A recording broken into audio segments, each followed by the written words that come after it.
All right, we are live. What is up, everybody? I think the volume's...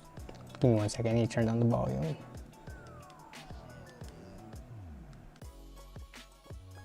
That should be better. Hello? Okay, should be a lot better. What's up, everybody? Happy Wednesday. Welcome to the stream. We have first in the house, as always, Mr. Craig Lilly. Good afternoon. Saw one video showing a Montech prototype mini PC case with leather top, bottom, and leather carrying strap. I actually pulled that one up. The one that you posted in the Discord channel. What's up, James Ray? What's up, Stang2007? James Ray is hoping some companies come out with cheaper 3D scanners. I really want to finish my build. Got some carbon spray paint. What do you have to scan again exactly? I forget. I know like what 3D scanners can do, but is what you're trying to scan too complicated to just model like in CAD, or like find existing models and just scale based on that? See, we got Daniel Marcianasani. I just butchered that. I'm sorry. Montech XR is pretty impressive for the price. Yeah, that's their new budget, like 60 something, $70 case, right? I've seen like multiple videos about Montech, just because it seems like Montech is coming in full force with like the budget action, right? That they've got the good looking cases at the sub $100, even in some cases sub 90, sub 80, sub $70 prices, which is very attractive because there's only so much you can do with PC cases. And the most attractive thing I feel like you can do at this point is bringing the price down. There's not that many like new innovations being made in the PC case space. There has been some stuff that's coming out of COMPUTEX, but some of it just seems gimmicky and just like trying to be different for the sole purpose of being different. Honestly, I'm not sure if I care about any newer features that we haven't already seen in cases. You can only make a PC case so interesting, but I will always find lower priced ones very interesting. But that's just my take on it. Like, some companies, we know what the good design practices are, and they're still not implementing them. If you're a modern day PC case manufacturer and you've got a case that's more than 50 or 60 bucks and you're still putting thumb screws through the glass, you're messing up. I'll say that. We got Extreme Zone 987 in the house. What's up? Let's see. Stuck at work till 5 p.m. 5 p.m. Pacific time, I'm assuming, if you're in the US. This is the last time zone in the main continent of US anyways. If you're in Hawaii, that it would be different, but let's see, what do we got? What's up, Kale130? What's up, Giant Robots? Firestorm. Nathan Tasker Force. What's up? What's up? What's up? We got MGLR in the house. MGLR. I think I just switched the last two letters there. Coalition Gaming Chris won something cool from Cooler Master's stream last night. And Chris said, I'll ask Danny to pull it up when the stream starts. What did you win, Chris? Cooler Master stream, were they last night? I mean, COMPUTEX has been going on for a few days, so was this just during one of the live streams that they were holding during the event because of the time zone difference? I guess last night for us was like middle of the day for them. Birth of Mac, Danny is a legend. Not really. I'm just a dude who makes videos and streams sometimes. I've been trying to figure out if I should upgrade my CPU. It depends on what your CPU is. Yeah, can't really give you an idea without knowing what your current CPU or like your system is. But if it's older than 5, 6, 7 years old, then I would say it's a good time to upgrade. But it all depends on if it's not performing up to your standards anymore. I know some people who are going on like 8-year-old CPUs just fine. So it just depends. What's up, Roycey Poicey? Let's see. You have a 67. What? I think you mistyped that.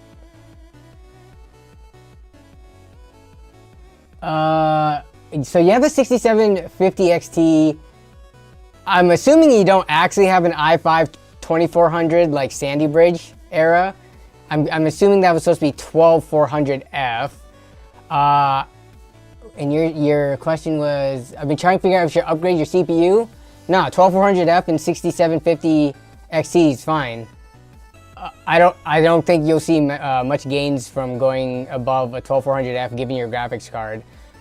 If you were to put money towards something, if for gaming anyways, upgrading your graphics card would be the better bet. While keeping the 12400F, if you're trying to, you know, be economical about it. Obviously, if you upgrade both, you're gonna get better performance. But of the two, I think your current pairing is fine right now. I wouldn't say you would necessarily need an upgrade. You're only 2 gens behind, but 12th gen Intel is still fine. MGLR says, "Sup Danny, I got your message. Now I'm wondering how I'm gonna afford replacements for both components." You just gotta save money and find ways to make money. I mean, I know it's tough being in high school. My mom didn't let me have a job. She wanted me to focus on school only. So I was in the exact same situation. Like, unless it was essentials, which, you know, I would have to like ask my mom for money. Hey, can I do this or do that? Unless it was something like that, I had to find creative ways to make money. Almost like behind her back. Not in a bad way, like I wasn't slinging drugs or anything like that. But like I was playing World of Warcraft in high school, which as a teenager with no income, that was pretty difficult to do. But I made it work. But yeah, so I mean, I'll send you a follow-up message, Logan, but we've identified what the problem is with your system, so yeah. What's up, Alistar? What is up, Citrus, with the heart emoji? The new Landcool budget case looks interesting. Which one was that? Snap-off slot covers. I don't know how I like feel about them. I point them out anytime I do a case review, but snap-off case, like the PCI expansion brackets, that's not the end of the world because you could always fill them with really cheap ones you can pick up from like eBay or AliExpress or something, or from previous cases you've had. Like I probably by this point have over 100 of those bracket covers just from cases that I built in that aren't snap-off that you can save. So for people who have built computers in the past, you probably have those lying around somewhere.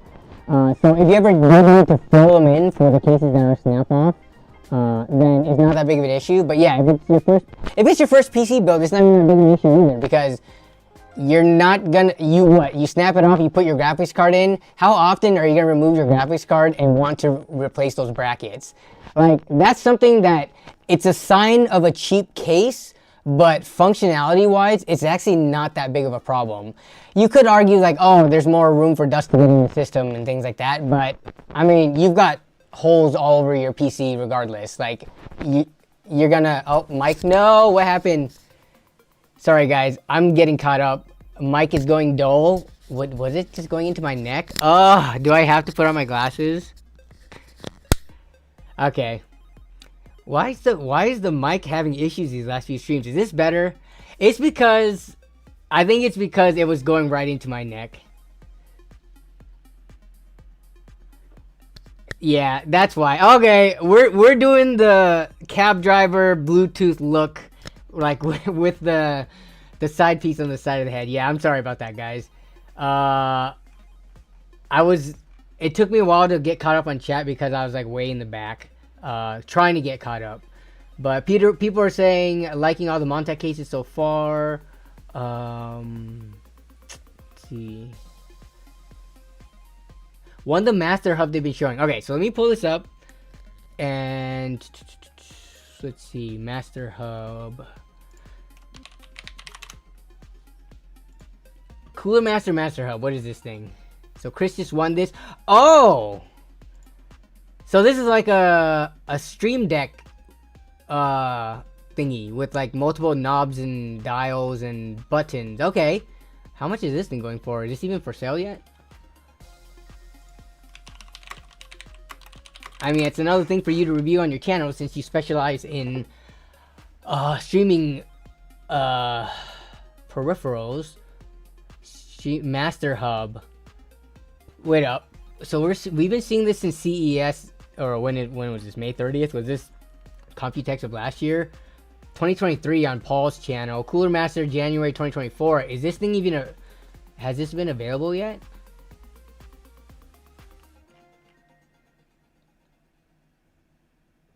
Or at least a different version.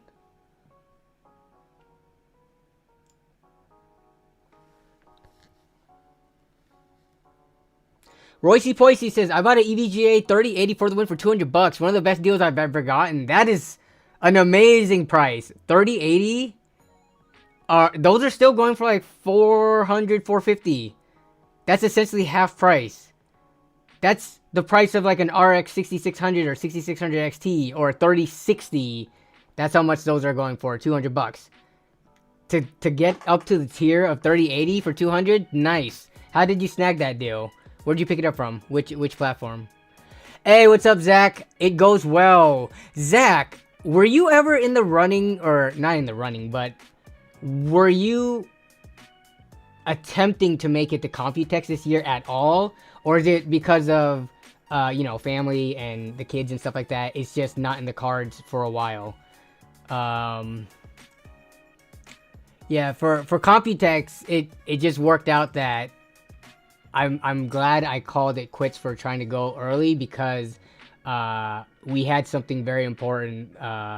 Melissa actually just had surgery earlier today, so I'm kind of like taking care of her. But yeah, I mean, it's happening right in the middle of COMPUTEX. Had I planned a whole trip and everything out, and then this would have happened, it would have canceled the trip regardless. So it just worked out that I didn't go to make it to COMPUTEX, and then it was for a good reason, because I wouldn't have been able to make it anyways, even if I had booked the trip and hotels and everything. You think the Ryzen 3600 and the 7600 is the best combo? I don't think it's the best combo, but I think that works. The 7600 is not that powerful of a card. And while the Ryzen 5 3600 is getting a little old, I think that pairing works out.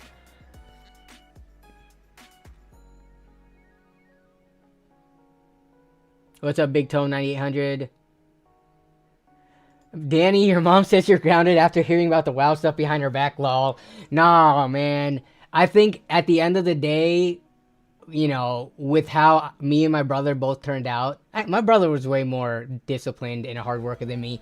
But the way that I turned out with making it through high school, you know, with like the grades, getting into college, getting a degree, all that stuff, I think it just worked out. I was like a huge gamer, spent a ton of time gaming and stuff like that, but I was still a pretty obedient kid.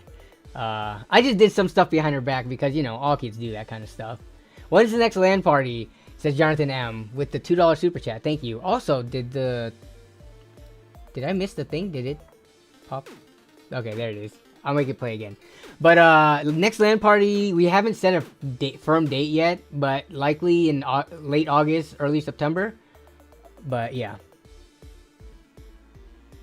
Next LAN party video should be next week. Next weekend. The mic is gone again. What is going on with this thing? Is it still gone? Mic is being smothered. When you look left... Oh! Okay, let me try this again. Test 1 2, test 1 2. Now I'm gonna look left. Test 1 2 1 2. This is a wireless mic. The distance from me turning my head shouldn't make a difference. Is it really actually making that much of a difference?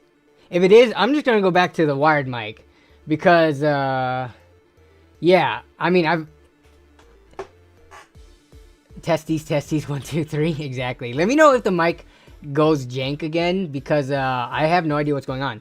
I'm like literally, even when turning my head or moving this way, no more than like 4 feet away from the receiver. So something else might be going on that I don't know. Oh, it's been 5 since I moved it? Okay, it's because I just saw a message from someone saying there's a problem.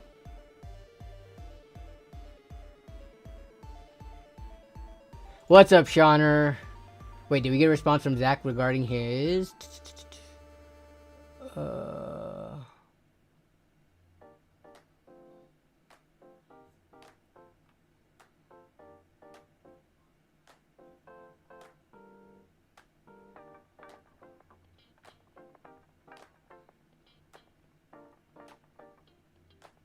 Wait, Daniel says got a full 2070 super system for 190. I don't know. I'm not sure if I believe that. That sounds too ridiculously of a good deal. And it sounds like, unless it was like a mom not knowing the value of her kid's PC or someone, or like getting rid of it after, I don't know, like a death in the family or something. Like 190 for a full 2070 super system, assuming they're, even if the rest of the components, you know, aren't like super brand new. Like what, 2070, what year is this? We're talking like 2018, 2019, right?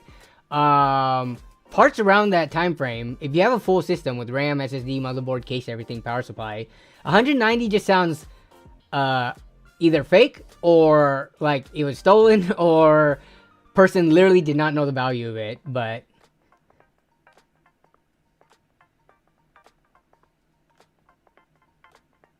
what's up, Nemus Dark? MGLR put something up in the stream submissions. I need verification for the GPU. All right, I'll check that out in a second here.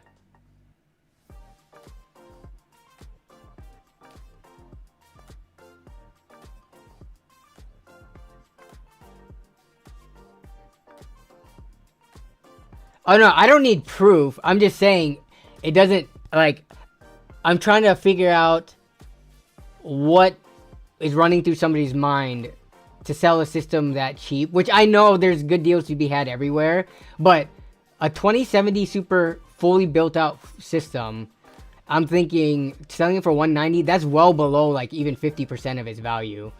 I feel like people are building, like if you look on Jawa or OfferUp and Facebook Marketplace, people are building systems with worse specs than a 2070 super, and they're selling them for like $500-600. So, that just sounds way too cheap.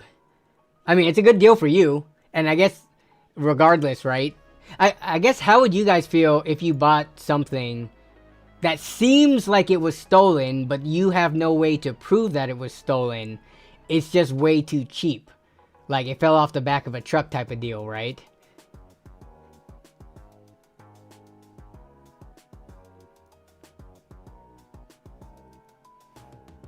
Ooh, another Danny stream. Summer showing her face a little. In Washington, Summer is showing her face a lot. Look at all that sunlight back there. Today has been a very, very nice day. But I'm sitting down here, cooped up in the basement with all the shades and curtains down to try to keep it dark for consistent lighting.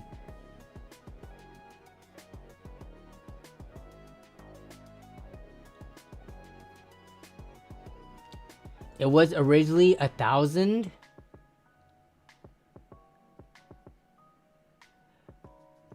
Went down to 200 after a month.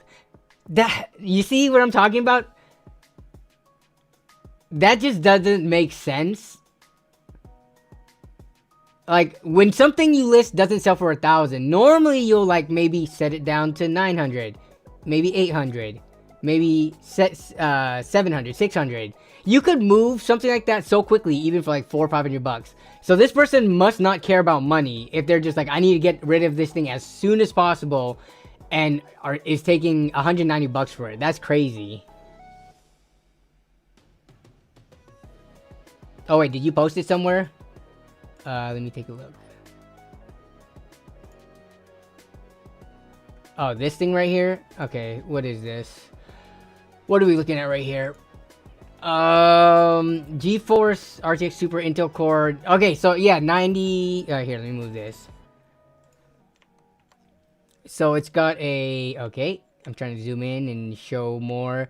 i7 9700F Z390 Phantom. Okay, motherboard, 32 gigs of RAM, 1,050 watt power supply. Needs a cooling fan installed. Aside from that, everything's good. Yeah, look at this thing. I mean, this is from a legit account. June 2022. So when you pick this thing up, what did they say? Like, didn't you ask them why they were selling it for so cheap? Or like, usually when you buy stuff on OfferUp or Craigslist and Facebook Marketplace, you have a conversation with the person. It's not just like, here's 200 bucks, you take it and then you leave, right? Especially with something as sus as this, you gotta ask questions like, what was it used for? How long have you had it? Why are you selling it for so cheap? Etc. I mean, you don't have to, but just, I feel like that would be the natural flow of the conversation, because yeah, this is, I mean, just looking at this, not like a brand new account. It has other, it sold other things to get some rating, but look at that jump from 1,000 to 200 bucks. He was in a big rush. Didn't even count the cash. I mean, I've run into people where I've handed them like $600 in cash and they don't even count it. And it kind of like floors me. Maybe they like count it in the car or something, which is not that smart to do, because then I could just drive off. But I've run into people who have not counted the cash because it looks like there's enough there. But yeah, this is a pretty crazy deal. I mean, this is something that you don't run into too often, so.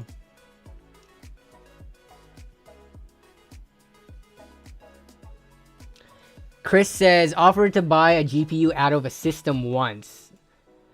They declined. A few hours later, they offered me the whole system for the same price. Okay, Chris, what was the graphics card and what was the system specs? I'm just curious to hear. What year was this? Guessing it had an AIO? Yeah, I mean, it probably, I mean, or it could have had anything, but it's funny. They decided, you know what? I'm going to keep the AIO or cooler and then get rid of the rest of the system and potentially carry over the cooler to the next build. Because you would think a 1,050 watt power supply, I don't know. I haven't seen a lot of low quality 1,000+ watt power supplies. I think it's kind of safe to say, you know, this is making a general assumption here, but if a power supply is 1,000 watts from one of the reputable brands, it's gonna be at least decent enough that it should be able to be carried over. But I mean, this person didn't cheap out on the components. They've got a Z390. I mean, the Phantom Gaming is not the highest end motherboard, but it's a Z390 board, and you know, the specs of the system looks pretty good. So the fact that they only kept the cooler to carry over is pretty interesting. Maybe they're going up to a brand new platform and want like the new ATX standard power supply. I don't know. Maybe that's why they couldn't carry over their RAM. Looks like there's actually, you know what? There's no storage on this listing either. I'm not sure. Taking a look at the pictures, it's hard to tell. Is that an NVMe SSD? I can't really tell right here. It looks like there might be, but they might have, you know, taken the cooler and storage over.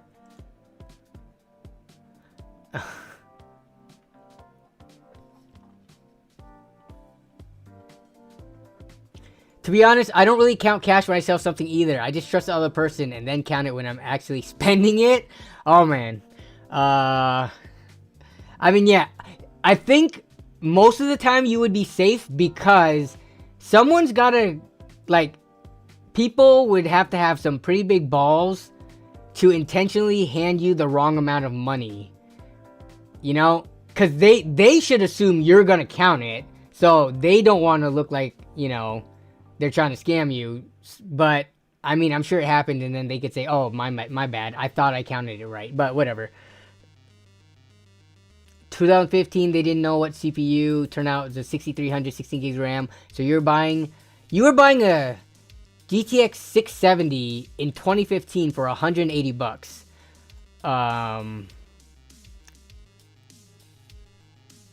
Which you're 2015. I'm trying to think off the top of my head.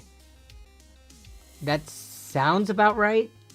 Wait, no, 2015? I feel like it should have been cheaper by that point. Because in like 2016, GTX 970s were going for about 180 to 200. But anyways,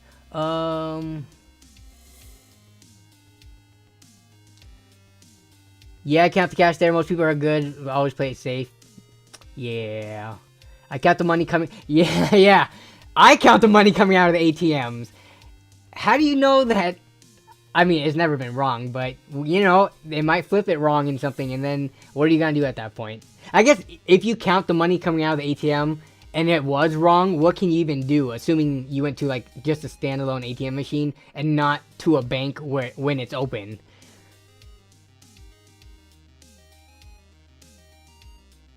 Would you get an OLED or OLED monitor?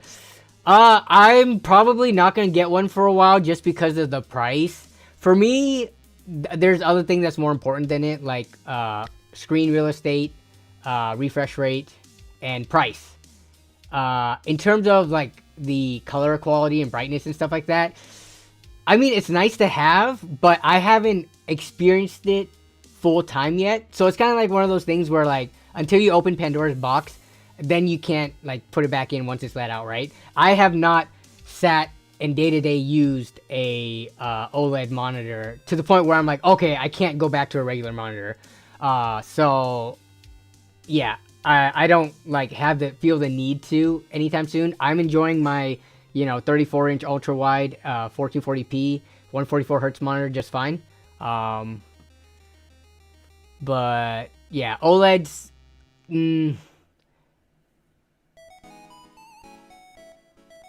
Daniel, I think OLED is worth it if you get it on sale. Like, how much here? I'm not a monitor person in terms of like following the price trends and stuff. Let's see, OLED. So 34-inch. Wait, OLED 34-inch 1440p monitor. OLED. So that's not OLED. Yeah. Okay. So all these ones. So you see the pricing. All the ones that are around 300, 400 bucks, those aren't OLED, even though they're coming up in the search. So yeah, this is like similar to something that I have. Here's a Samsung one for 3 times the cost. Here's 34-inch from Alienware. I don't. Is this ultra wide? 34. Okay, so this one is ultra wide. This was $800. So we're talking about like 2, 3, maybe 4 times the cost for OLED versus non. Oh, here we go. This one's 700 bucks. So yeah, for the equivalent, I'm just not willing to spend the money for that. To me, I don't think spending the extra 300-400 bucks per monitor, because I have 2 monitors stacked. I guess I would just use this for my main one. Yeah, I don't think I would feel $400 happier. The happiness that the OLED monitor brings me does not offset the sadness of me spending that much more money, I guess. David just posted a video where he bought a used one for $330. Now that I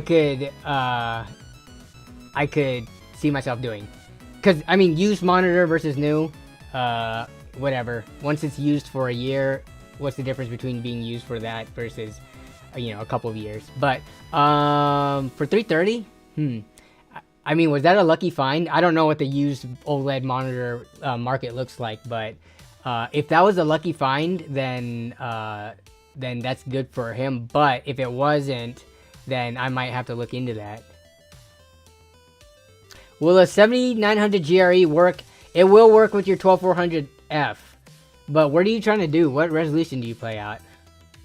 Okay, we're about 30 minutes in the stream. We gotta talk about all the COMPUTEX stuff that people have been bringing up. All right, so where's the first stream submission that was posted? General. Okay, so Craig Lilly posted this video, and a lot of content creators have covered Montech at COMPUTEX. This is from GGF Event. I'm actually not familiar with this channel. GGF Events. Have you guys watched stuff from this YouTube channel?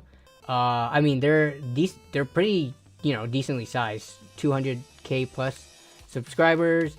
But so I'm gonna turn the audio off just so that we can see the visuals. But yeah, Montech's got a number of new cases to show, but the one that got that we're talking about here is this ITX case with look at that floppy, what is this called, the HSO1 Mini.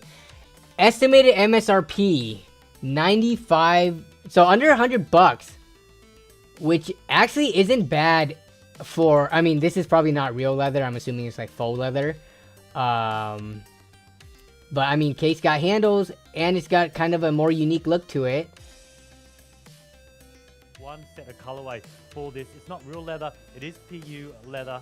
Okay, yep, not real leather. Because this is actually a handle, so it is stronger going with this option. So you might be wondering, well, how do I remove the side panels? Do I have to remove both at once and take them off? But no, you can undo this here.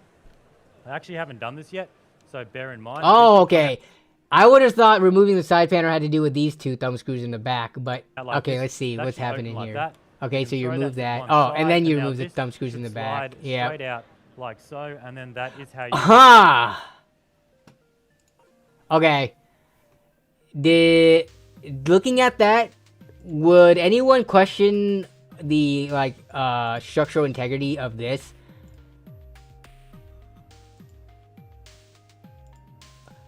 You're supporting, you have 2 points of contact on the handle, or the strap, let's call it a strap, it's not really a handle, on the strap, carrying the full weight. And I don't know how much this ITX system would weigh. How much is the average weight of an ITX system? It's gotta be like, I don't know, 20-ish pounds, right? Like a 20-pound dumbbell. I haven't weighed my system, but so, you know, that's like 10 pounds each side of the strap is carrying. The way that this thing slid off so easily,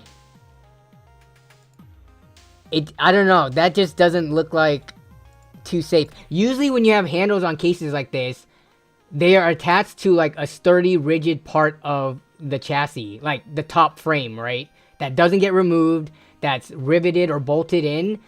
This, they've got the strap attached to a side panel that's just held in place by 2 rear thumb screws. And if you guys have, you know, everyone has put on a side panel like this before, right? It's not the most sturdy thing in the world, so that's interesting.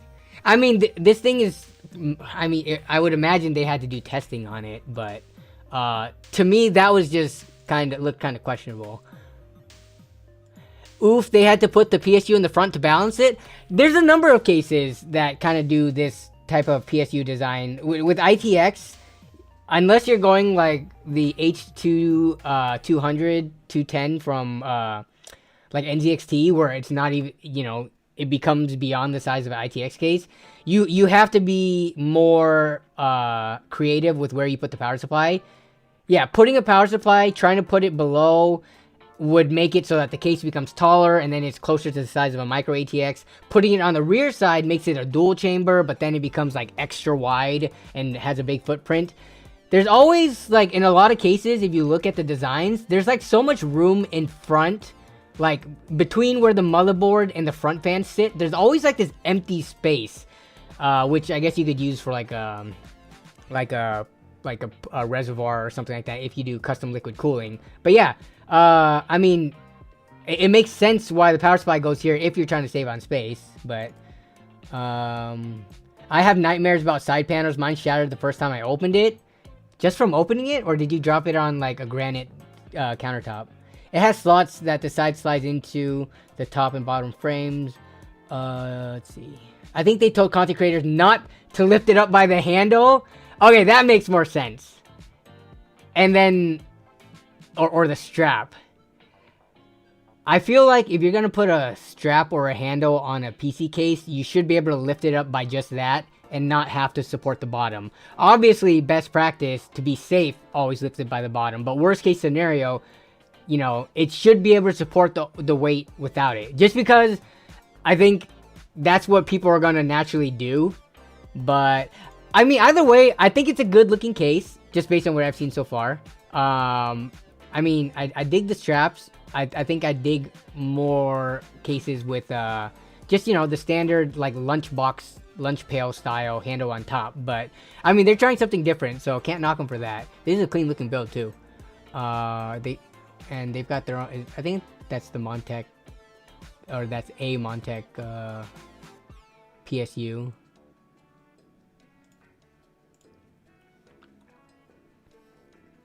It was noted that the final version will have a sturdy handle. Okay, got it.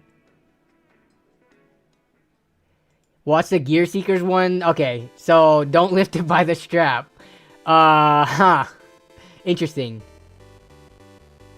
What's the box thing attached to the side of my glasses? You must have missed the early part of the stream. This is my mic. I had it attached to my shirt, but every time I move, it like it pushes into my skin and it muffles the mic. So yeah, this is the mic that I use for the stream. The receiver, I'm not sure. Yeah, here's the receiver. Here's the mic. It's wireless. So that when I walk to that side of the room, every time I used to use a wired mic, when I walked away, you guys couldn't hear me. So now, no matter where I go, you can hear me. It looks like a purse. Yeah,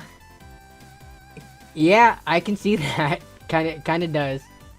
Montech XR for 64 bucks. Okay, we're just gonna stay on GGF events. I know a lot of, like I said, a lot of content creators covered Montech just because they are like the, you know, good aesthetics, low price. I bet if Zach went to COMPUTEX, he would be all over Montech. But okay, XR.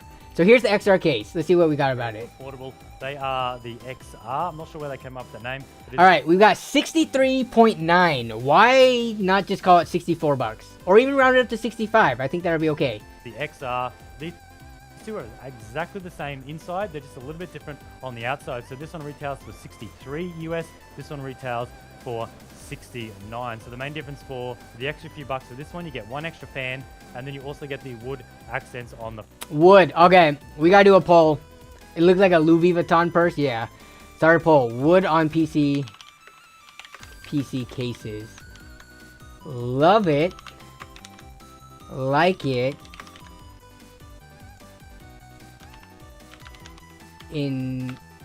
Indifferent. This is like Cold Stone sizes right here. You gotta love it, like it, indifferent, or hate it. Or just dislike it. Hate's a strong word. Alright, what are you guys' thoughts just in general with the trend of wood on PC parts?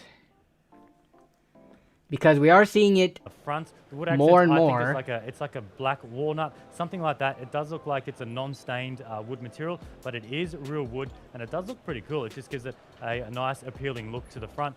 I'm not sure if these will come out in black and white. I'll put it on the description for the prices if they come in black and a white. I wonder how that wood hey, what up, look like on Wubs? the black chassis. Maybe they might come out with a different type of wood material.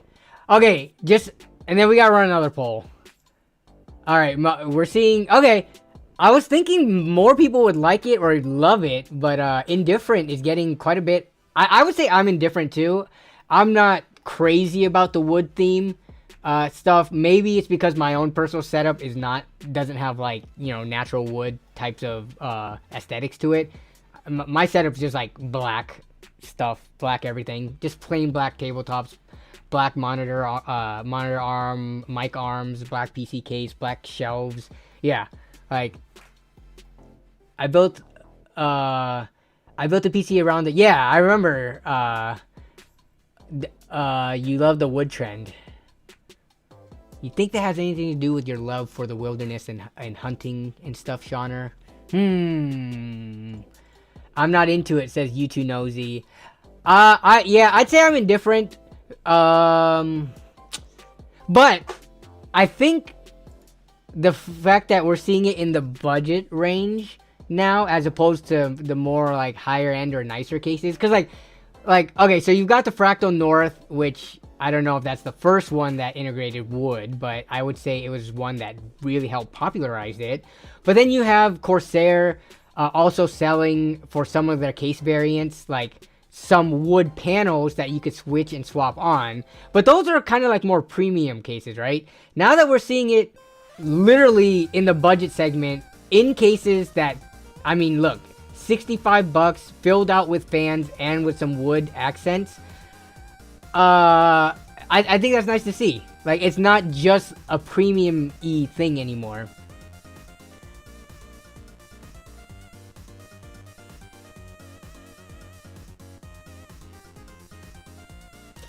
I voted indifferent because of appearance, and I'm not informed. For example, would the wood interfere with cooling? No. So, I mean, with the Fractal North, you could kind of say like the way that they did the wood slats. I don't remember what the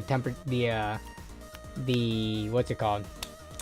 The cooling performance of it was, but yeah, when it's just like panels or like little badges and stuff like this, and no, it's not gonna affect the cooling. In terms of flammability, I don't think that's really an issue, because if there's something catching flame in, like fire in your computer, the least of your worries is if these little tiny panels are gonna catch fire. I think like the wires and like the rubber coating and everything else, plastic in your computer burning up is more of a concern. Like this, I would say overall does not make your PC any more flammable. Let's just say that.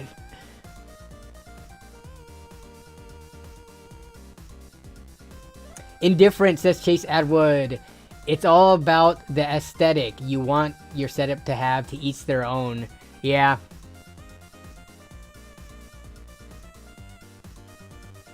Maybe it's because the wood reminds people of the Atari 2600s, which can trigger that nostalgia. I didn't even think of it from that angle. That's actually a good point. Yeah. You think that's what they were going... Well, I mean... there are plenty of electronics, like old school electronics, retro, that have like wood, you know, well this was like wood and plastic, but like that have wood like integrated into it, right? Like old like radios, record players, jukeboxes, things like that. But yeah, I wonder if that was the inspiration.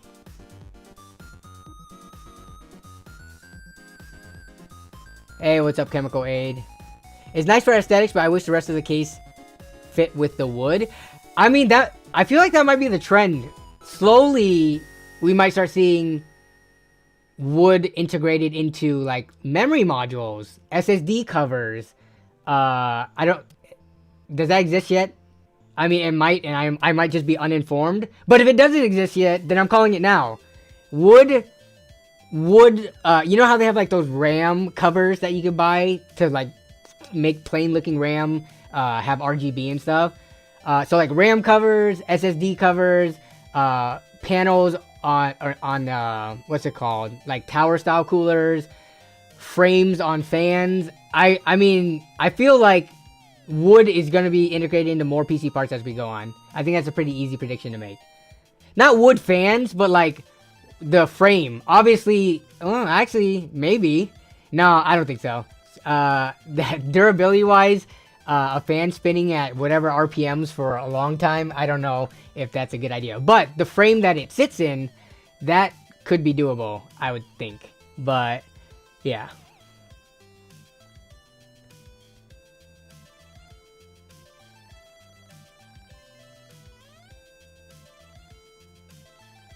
If only there could be cases made of wood. I mean, there are cases, well, custom-made cases, but yeah, to my knowledge, I don't know if there's like a mass-produced wood case that you could buy. But there are plenty of PC modders who have done, like, you know, they've woodworked up a case, so. What's up, hi? Didn't wear pants yesterday, but did today. Let's see. To make it look so yeah, so indifferent is got the top, but there's at least 40-something% of the votes saying that they do at least like, if not love it. So it's like half and half right now for people who like it or more versus indifferent to disliking it. What the heck is this? Okay. Between these two there's a airflow and a non-airflow. So you get the two options, obviously. Okay, like, but between these two cases, right? What this XR versions? Okay. What's up, Vince? Fortis. Let me stop this poll. Like, between these two, let's just assume black cases, because don't let the white versus black influence your decision. But Montech XR, which version do you like better? Glass front, mesh front. aesthetically. So with this one, let me go back to the other angle. So with the mesh front, you're getting, to make it look. I think I like the traditional, because again, you guys know I'm not like a huge fan of these like fish tank style cases. Though at this budget, I don't know, I can't really complain. But you know, they supplement the cooling when you don't have the fans in the front with like the grill or the mesh by putting it on the side. Now, when you have the mesh one though, I think so it's pretty overkill between here. these two is Like you do not need 3 fans in the front and 2 fans on the side. This is actually gonna be, let's see, 5, assuming you have exhaust at the top. The cooling differences I think are gonna be like marginal at best, like especially for most, like anything from like upper mid tier to low end components. I don't know. The PSU shroud is mesh. It looks like it is mesh on the side.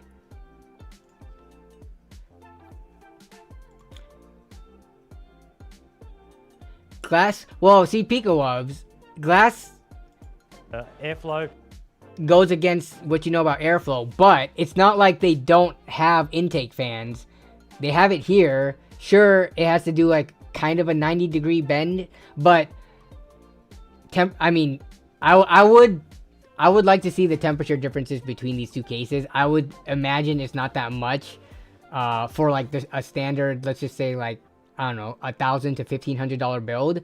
I don't think it's like that serious where you ever need a case to have freaking 5 intake fans in the front here. And if these side ones aren't set up to intake, then they're kind of a waste, because as soon as you intake through the front, if you're exhausting through the back, you're just like not letting the air reach the rest of the components. So assuming these are 5 intake, I think that's kind of overkill.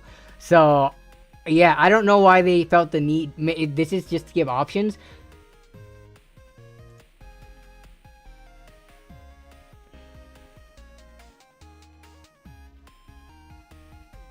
If you're gonna go fish tank, go fish tank. Make the front glass, or just make a normal case without fans on the side. Yeah. I'm trying to think of, is there any other cases that has this kind of design? Usually, even if it's not fish tank, sometimes it's just like solid metal panel in the front, and then yeah, you have the side right here. But when you have this side, I don't know, if it just feels unnecessary. Hopefully, actually, I should reach out to Montech and see if I can get some of these cases in. That would be cool to test. Like, that'd be a quick test just to see. Yeah, this would be so easy to test. What you do is you tape up the side panels, and then you remove the tape and look at the temperature difference.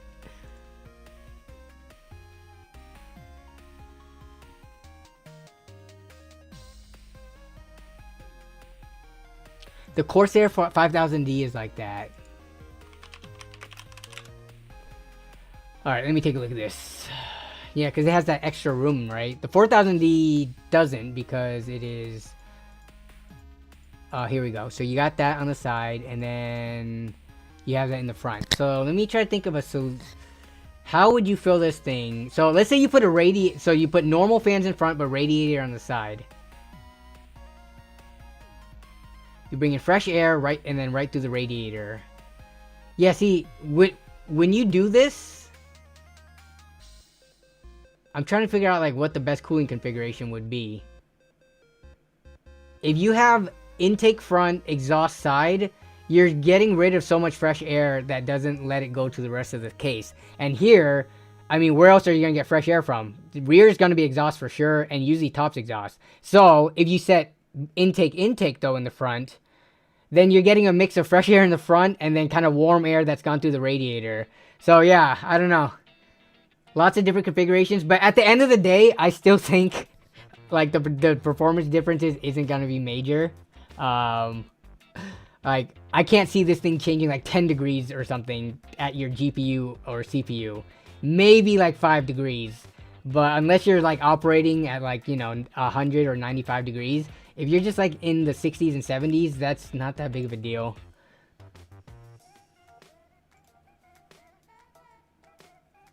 I ain't no wind physics expert. It's still bending air, still bad.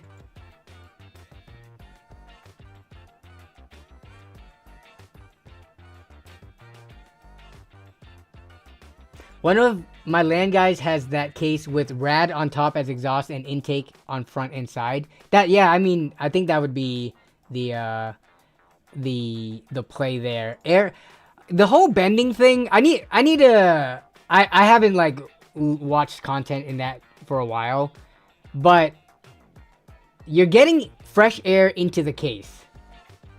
Whether or not it's coming from the side or the front, I'm sure there's some difference, like from a thermal standpoint, but I just can't see it being that big of a difference. If you look at, let's just say you don't have it, like the front is completely closed off, the fact that you're bringing fresh air and it goes into the case, it's not just gonna sit there, it's just gonna follow whatever airflow path, you know, is gonna take it. So just getting fresh air in is the most important part, whether it comes from the side or the front. I mean, this isn't like the wing of an airplane or something. It's just, you're filling the case with air. Once the air is inside, it will travel over the components based on, you know, the next closest fan dictating the path.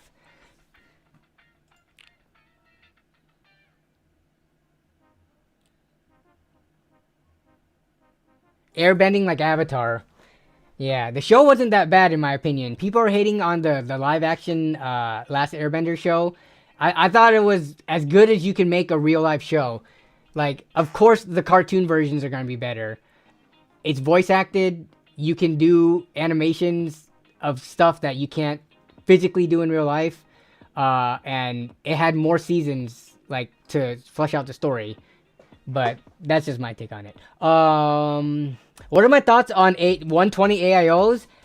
I think 120 AIOs for a standard size build is like a waste. Just get a tower cooler at that point. 120 AIOs, the only legit reason I can think to use them is if you have a like a super compact ITX build where you don't have room to put like a tall standing tower, and the performance of the AIO beats that of a low profile cooler. But if it doesn't beat that of the low profile cooler, then what are you even putting an AIO in there for in the first place? Like, if you can, you know, I think just the traditional big hunk of metal with a fan attached to it is the best solution. But I mean, if you're going for the aesthetics of having like, you know, tubes or like an LCD screen, then that's fine. But don't kid yourself into thinking like, oh, the performance is gonna be that much better. My 120 AIO just cried a little. I mean, that's just the truth of it.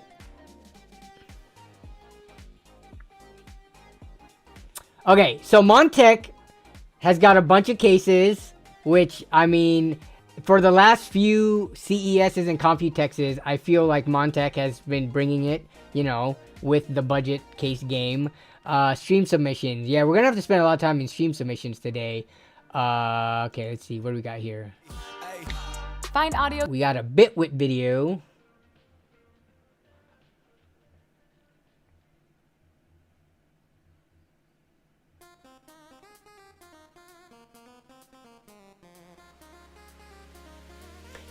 ...2017 cases were better from NZXT, no cap.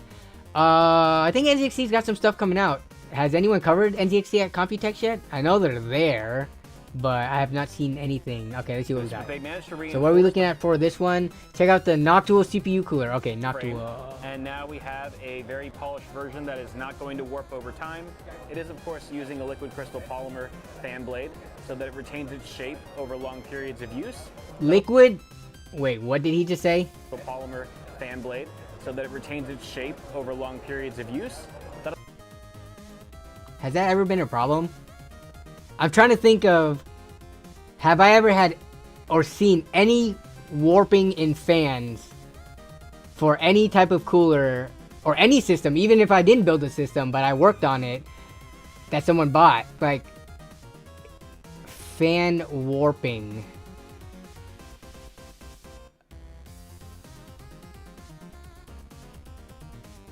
Over the span of like 10 years, LTT said.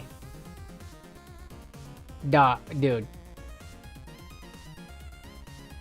Let me try to think of the last person that I've like worked on their computer, or anybody I know that have used the same computer or cooler for 10 straight years without upgrading it. I'm not saying you shouldn't try to do that. I'm just saying, realistically, who actually keeps the same cooler and fans for 10 years? Like, what percentage of the PC building population actually does that? To the point where they're paying a premium price for the, you know, this more high-tech fan, apparently, so that it doesn't warp over time. You could just buy 2 to 3 fans in that time frame and get, hopefully, improved tech. I don't know.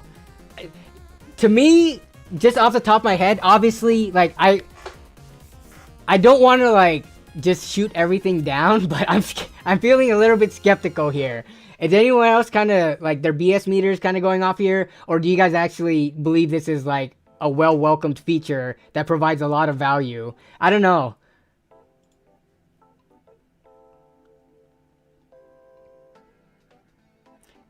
It's not $150 for the fan. It's for the cooler, right? So, I mean, it's not fair to say it's just for the fan. The inner frame, which is going to increase performance. So yeah, this is their, like, their refresh of their super popular cooler.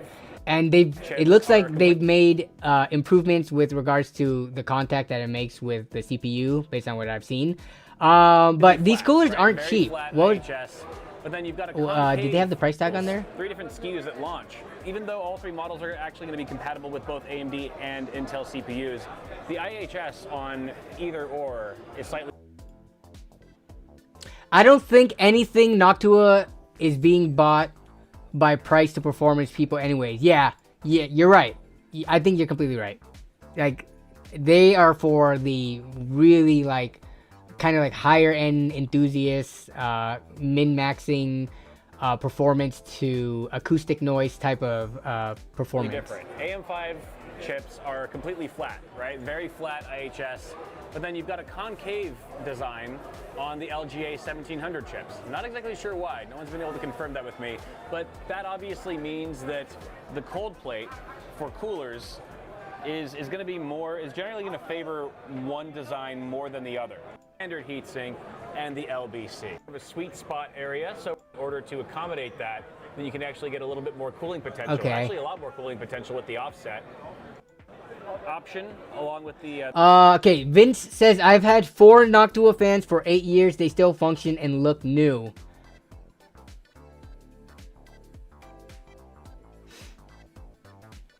I'm trying to think. See, I'm one of those types of people. Maybe it's because I'm not the customer for Noctua, but I guess when you spend that much on fans, you would be more likely to carry it over to the next system. But like right now, like I'm trying to think of the longest I've used fans for before just upgrading them, because I think with each upgrade cycle in the past anyways, right? I've upgraded based on aesthetics more so than like performance. But like my last system before RGB fans became you know, super popular and basically in every system, the last system before that, it had like halo type fans, and then before that one it was like plain black fans. So I guess because Noctua never really like integrated RGB or lighting or different aesthetics, carrying a Noctua fan from like 8 years ago to now, it still looks like the same and it blends in with what they still offer. Whereas if you use an 8-year-old fan from any other company versus today, you're basically going to be looking at like no LED, or probably LED fans, but not like RGB and stuff, versus everybody offering RGB now. So yeah, I mean, I get it. How much are these fans though?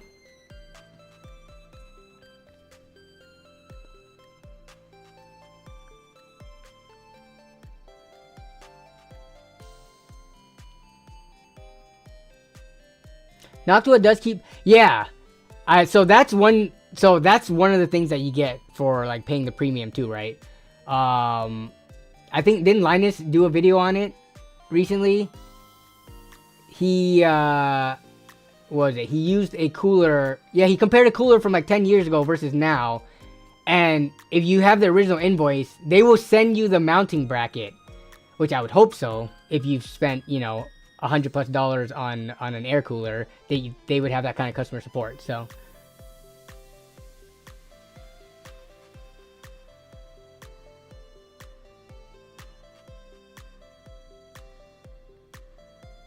The fans, yeah. So that would make sense. Where in a setting where you're just like leaving it for a long time, like for servers and businesses and stuff like that, long lifespan and reliability is key. For the average consumer PC gamer, yeah. I mean, we do have people in the audience that say they are using fans from 8 years ago and it's still working fine. So Daniel says, POV me buying the $12 Thermalright 3-pack. I was just looking at my $12 3-pack back there, about to use in the build as well.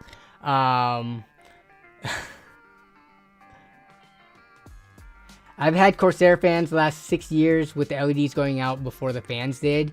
Yeah, I mean, in that case, what do? You stick that fan in like one of the places where you don't see as often, maybe at the top AIO, because not many people see that anyways. What up, Demon Mint?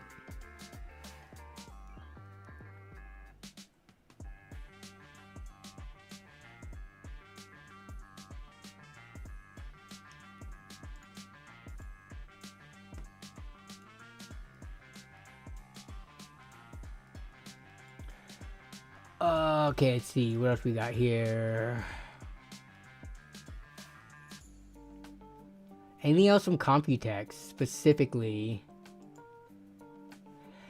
COMPUTEX this year, and you guys have probably seen it because all the content creators who are there, and even if you watch any of the keynotes from NVIDIA, AMD, Intel, it's all about AI. And the NVIDIA keynote. Did I review the Noctua desktop fan? No, I saw that thing though. Is that thing serious? Or is that kind of like a meme? I just saw it briefly. But regarding like the mass like focus on AI and stuff like that, are you guys interested or excited about that? Let me see. Let me run a poll.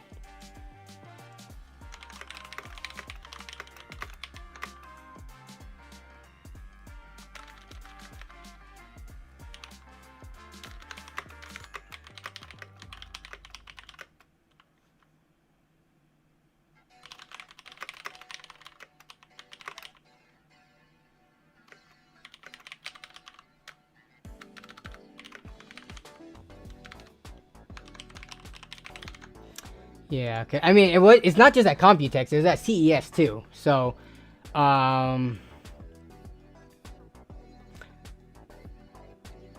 feel like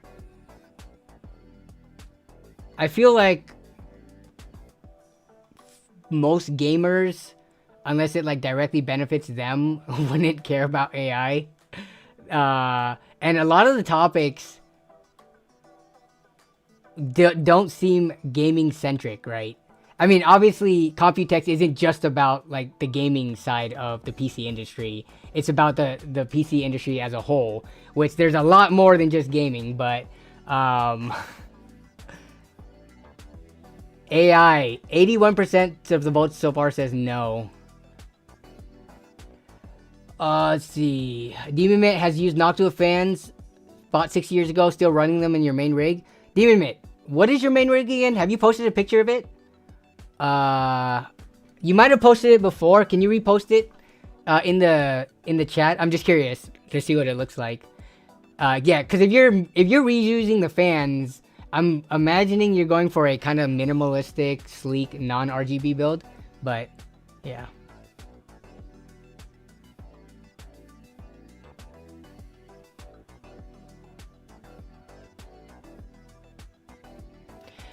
Gonna be honest, I didn't understand a single word from the Intel keynote. The more you buy, the more you save. Yeah, Gamers Nexus was making fun of that.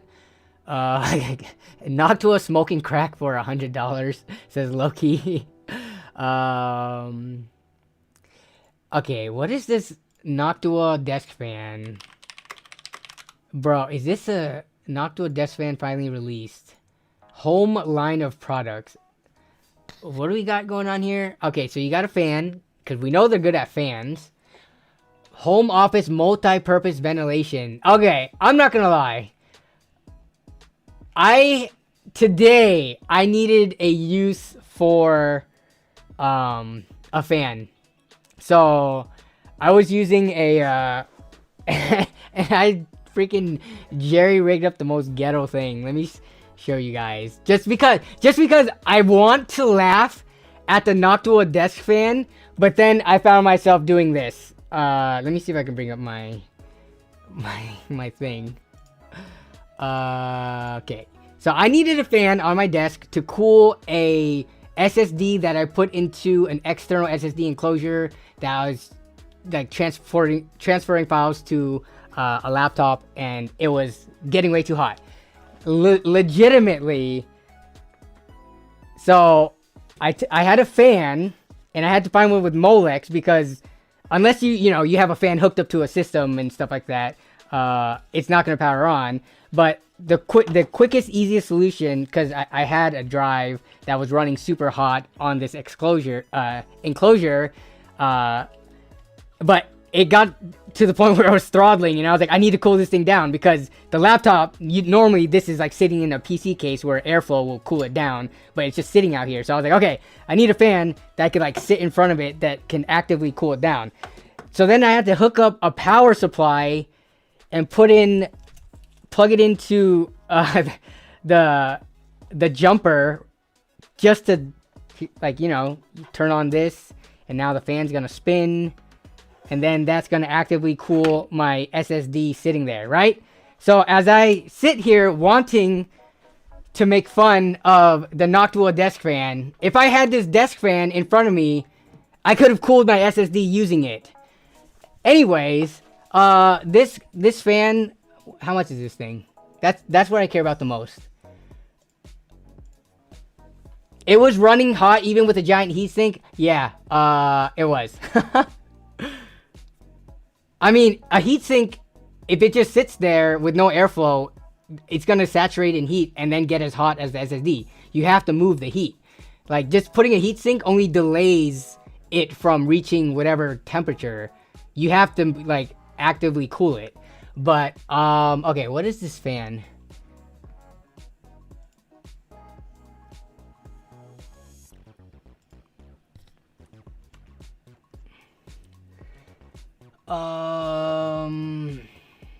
So this thing, where does it plug into? Okay, it looks like it has like an AC, yep, just a normal wall adapter.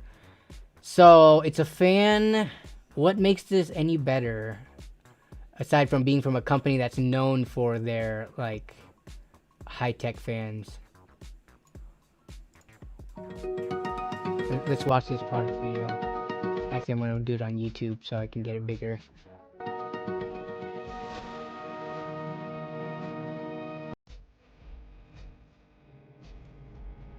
Have you seen the way you power this $100 fan?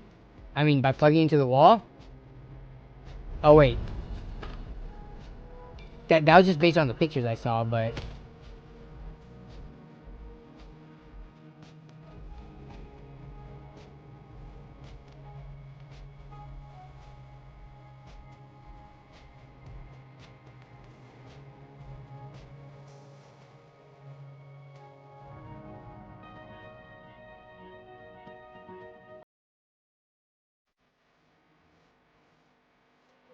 yeah, right there.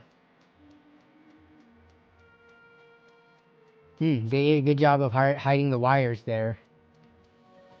See this shot right here? He's like, oh, at first I was like, wireless fans? The crotch cooler under the desk?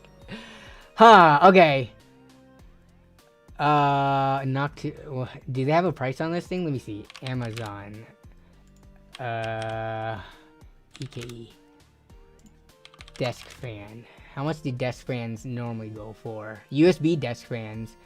And I know it's not the same as the Noctua quality with regards to like, you know, acoustics and stuff like that. But I mean, we're talking about like fully functional fans enclosed for $9. What's Noctua trying to charge here? I know it's not the same, but I'm just drawing conclusions for the cheap asses like me out there who aren't gonna pay whatever premium.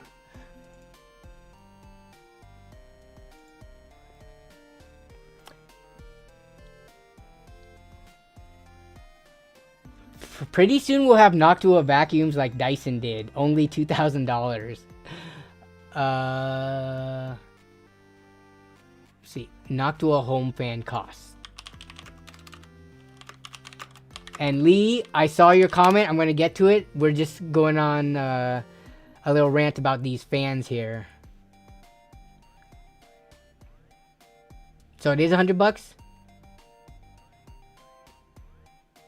Wait. Noctua price is getting crazy. What is this? Okay, there's Der Bauer. So you need so it's a bunch of small parts that you need, right? Like, so the fan, the controller, the fan power supply cable, 3D printed parts.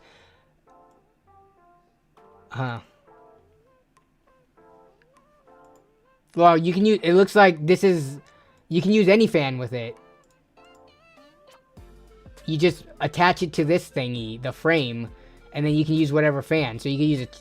I mean, do you even have to use a Noctua fan? You could use this ecosystem with like a Thermalright fan, right? Yeah. Check out how you power it. I'm trying to see how you power it, but the video doesn't show it. Does the Der Bauer video show it? If you have a utility meter like this on the side of your house. Oh my gosh, YouTube ads, because I'm not logged in.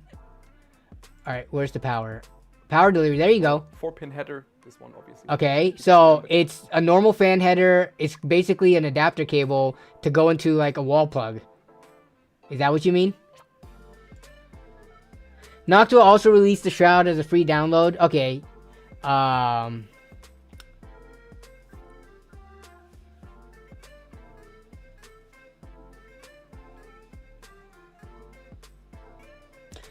Considering how popular Noctua fans are for DIY silent cooling mods, I'm not surprised they are leaning into the use them anywhere advertising. Yeah, I mean, all those examples that they showed are legit examples, it seems, because I'm pretty sure I've had like, you know, in the past my console like overheating and stuff like that before. So just being able to like add fans anywhere, I guess, would be helpful. Huh. Me, just borrow your girlfriend's hairdryer. Dude, using a hairdryer to cool something would be the most inefficient thing ever. Linus said you can download the accelerator file for 3D printing for free from Noctua. Yeah, so being able to 3D print, you know, all these different, I'm just going to call it a nozzle, but all these other like fixtures you can attach to it to affect the airflow. That's pretty cool. I don't know if I would ever have a desk fan sitting on top of my desk, but I think I live in Washington. It doesn't get crazy hot here. Maybe Jason, who lives in Texas, might. All right, what did Lee say? Lee, where's your comment? Going back to Lee. Blah, blah, blah. Danny, not gonna lie, I got the itch. I already upgraded to a 5900X not too long ago, but I'm wanting to sell it for an AM5 base. So question for you, Lee. A Ryzen 5900X is still a pretty impressive CPU. What in your workflow for either like music production or anything else that you're doing on the side as a hobby, or even maybe if you're doing like, you know, stuff related to work, how is the 5900X limiting you to the point where you want to upgrade to AM5? Or is it because you just feel like upgrading to the newest and greatest thing, which isn't like, you know, is not a bad thing. Like, as PC gamers and enthusiasts, that's just natural to want to do that. Usually it's the money that's limiting us from doing that. Otherwise, if money wasn't a thing, I think most people would upgrade like every cycle. But I'm just curious with your use case in your system, why you're upgrading or wanting to upgrade. And there's no right or wrong answer. I'm just curious to the reason. Okay, let's see. So talking about the AI though, before we got into the off track with the Noctua stuff, yeah, AI is the key feature to gaming. In 20 years, games will be made in minutes. Let's see. So with regarding AI, I care, but not as a positive. Not a fan of AI being used to replace writing jobs. Yeah. So I saw a very interesting comment, and I don't know what the origin was, but I think it was from someone on Twitter or something. Like, why do we have AI? What wasn't it supposed to replace the like menial and manual labor so that we could write more poems and create more art and write more songs? But what we're seeing is AI is the one who's creating the art, writing poems, writing music, making songs, so that we could have more time to like do manual labor like the laundry and dishes and stuff. It was something along the lines of that. And that made a lot of sense. Like, if you think at the core root of it, why do we want AI to be so like prevalent in our lives? It makes our lives easier, but for what? Why do we want it to make our lives easier? So we have more free time, so that we could cure diseases faster? Like, what are the main reasons when you think about it?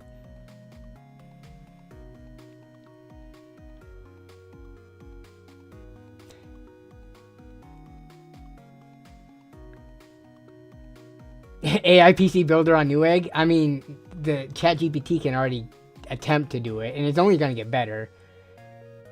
AI is the same as self-driving cars. It depends on how you view driving cars. There are people who drive cars to get from point A to point B. So in that case, I would welcome AI driving cars, or, you know, self-driving cars. But there are people who drive for leisure. You know, the car fans, the ones who love hearing the roar of their engine, feeling the acceleration while they're holding onto the steering wheel, shifting from gear to gear, stuff like that, right? Those people probably don't want self-driving AI cars. But just in general, like AI being able to do everything for us, why do we want that? So we have more free time. Free time to do what? It gets back to that quote that I was just talking about.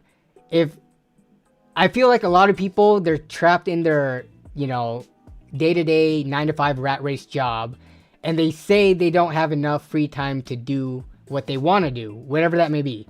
You know, be more creative, build something. But I feel like AI and just automation is going to get to the point where it could do all those things for us as well.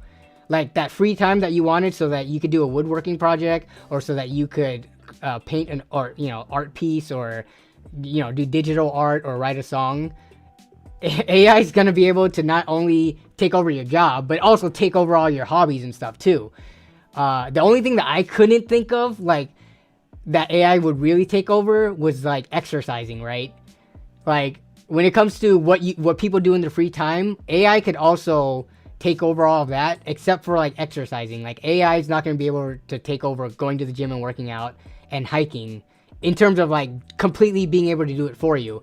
But I'm going to be honest, I know people hate AI art and stuff like that.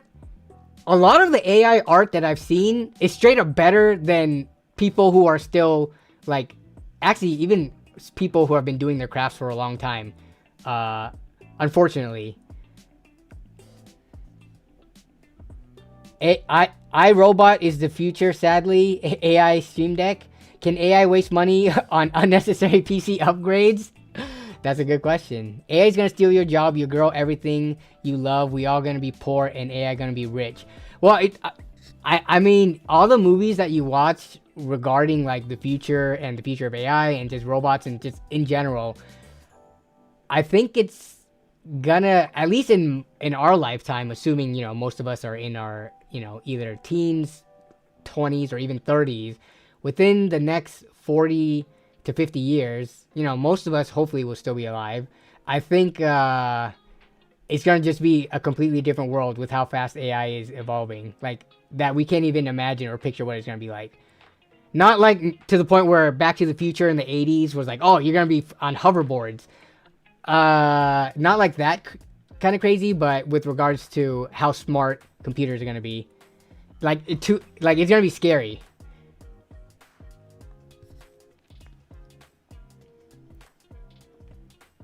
Future is gonna be Terminator. I mean, if you think about it, all these movies that I watched the movie recently. It was the one with Jennifer Lopez on Netflix. I watched it with Melissa the other night. It's called Atlas.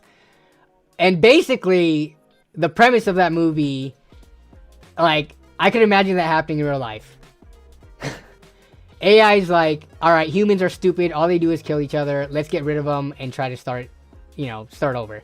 Like, why wouldn't an AI, once it gets to that point, like, think to do that?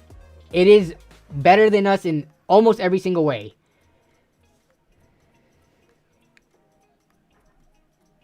AI is gonna make a no video using Danny's voice without his consent. People are already using AI to deepfake without people's consent. And with the elections coming up, you're gonna get more of that. So yeah. You'll get a job fixing the robot or program that took your job until they make a robot that can fix the robot, right? Or until they make a robot that just doesn't require maintenance at all. But yeah, I mean, it's kind of scary. I think the people who are the most scared, though, are the ones that in the direct line of fire of having their jobs, like, replaced. Even entertainment, like, people think, like, oh, like, the art that a human creates is so unique and special. I don't know, man. I've been shown, like, real art and AI art, and I couldn't discern the difference between the two. And when you talk about entertainment, like, people in the entertainment industry thinks they're, like, safe because, I don't know, so far AI is not able to, like, come up with TV shows and write comedy and stuff like that. But I mean, eventually it will be able to. There was a Twitch channel, wasn't there, that was run off of AI that was like, it was like creating some types of, it was like creating, of course, a low quality show, but people were watching it, like, I guess they were probably more intrigued than entertained. But even like the entertainment industry, like YouTubers and stuff, I think even all of us are at risk of one day. You already see actually AI on YouTube all over the place. Have you guys noticed this? Have you guys noticed how many channels are popping up that straight up AI script, AI voice over stock video and images? Just wait until those stock video and images get replaced with like generated images and video. But we're already seeing it. There's scrolling through YouTube Shorts or even TikTok, you'll notice like some of these channels are completely run by AI. They were making like 5-minute clips of AI generated SpongeBob episodes. Was that what it was? Yeah, I never watched it, but I just remember hearing about it. Like, I don't know. To me, it's scary.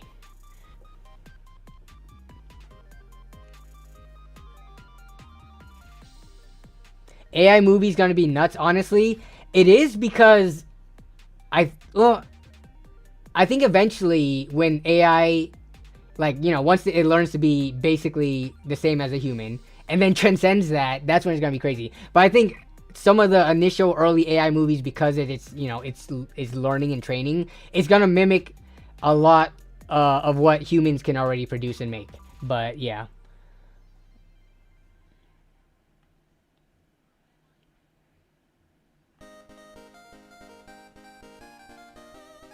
Yeah, it's funny. We've been talking this much about AI, but I agree with most of you, because we have, out of all the votes, we have almost 80% of the people saying no, we don't care about the AI stuff.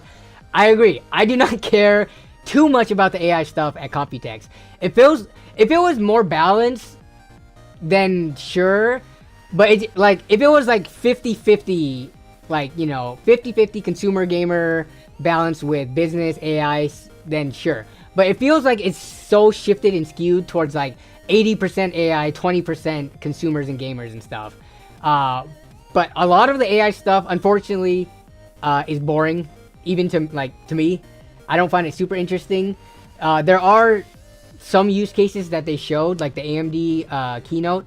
They're partnering with Microsoft with the Copilot Plus PCs. They are trying to do some pretty cool stuff with AI. Like, I think like real-time interpretation and translations with AI is really cool. It's kind of boring when you think about it from a gaming perspective, but to be able to like, you know, get past language barriers and stuff, that's pretty cool. And then just AI tech, like, I guess integrated into games, if you know, you could use that to like what they've already been doing, right, to increase performance. I think there's also the thing too, I forgot which channel I watched it from, but NVIDIA is trying to implement AI so that you could like, it can scan what you're playing, like what's on the screen, and let's say you're playing a game, the example they used I think was Ark, you know, the survival crafting game. Like, it would, I think it was a Gamer's Nexus video. You could ask it like, how do I build the spear? And just by looking at the screen and knowing the game that you're playing, it could like tell you what materials are needed to craft a specific item. That was just like one example of it, but stuff like that, it is pretty cool. I mean, all it's really doing is making it so that you don't have to alt tab or look to a different screen to like Google how to build a spear in Ark. But I mean, this is just like the early stages of it, right? I don't know, pretty cool, but not as exciting as past like events where they actually say like, here's our new line of graphics cards coming up, here's the performance uplift and stuff like that. So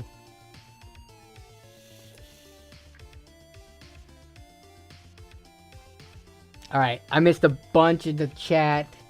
Let me scroll back up, see if I see.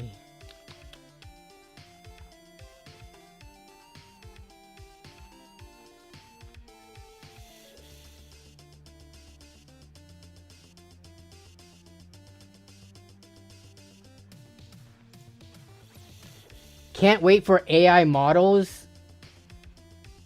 What do you mean by AI models? What models are you talking about here?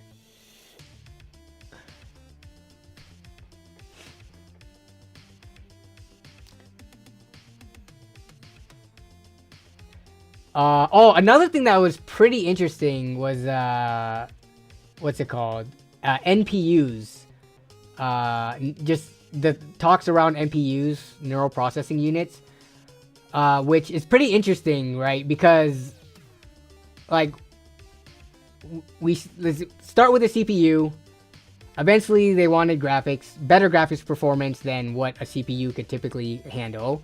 So then there's integrated graphics in the CPU, but the integrated graphics within the CPU eventually, you know, branched out and became its own like piece of hardware that you put into a computer. And then you had your GPU for a while, and then they started integrating like, you know, like tensor cores or like AI specific hardware into the GPU so that it could, you know, focus on handling the AI workloads. And then now they're talking about NPUs, neural processing units, which could be one day a similar thing where you slot in a card that specializes in any AI specific tasks.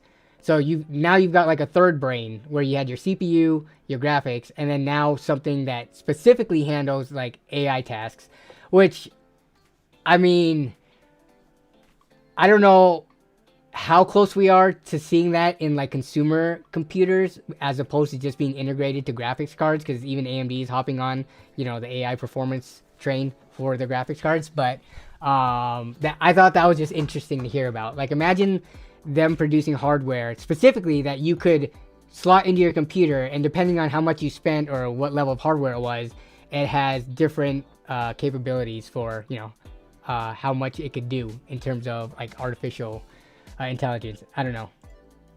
NPUs come to desktop. I mean, that was just something I heard. I think it was an Ian Cuttress interview to Dr. Lisa Su. Whether or not it's actually going to be something that hits the consumer space, anytime soon is another thing, but I just thought that was a really interesting idea.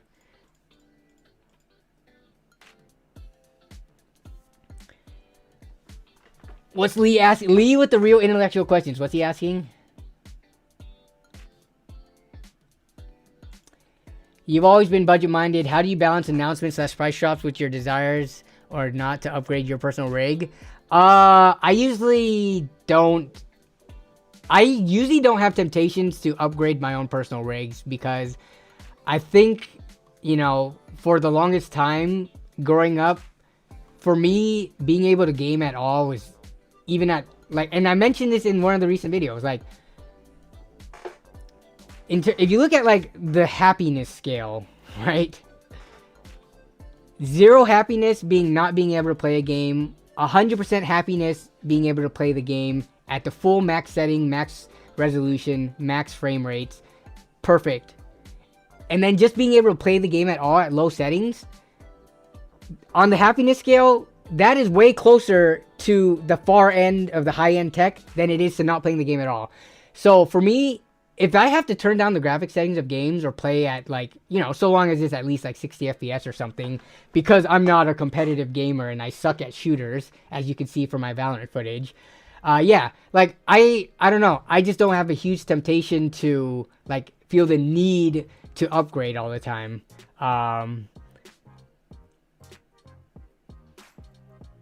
Yeah, with all the announcements, like, I'll test it and things like that, but for my own personal computer, I don't need it. I'm just happy playing games, bro.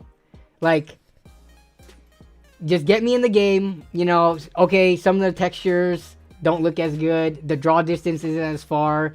Like, am I really gonna sit there and complain about that when I'm in the game playing with other players and trying to do my objectives and, you know, whatever missions? I don't know. Like, is that like a bad take or a bad way to think about it?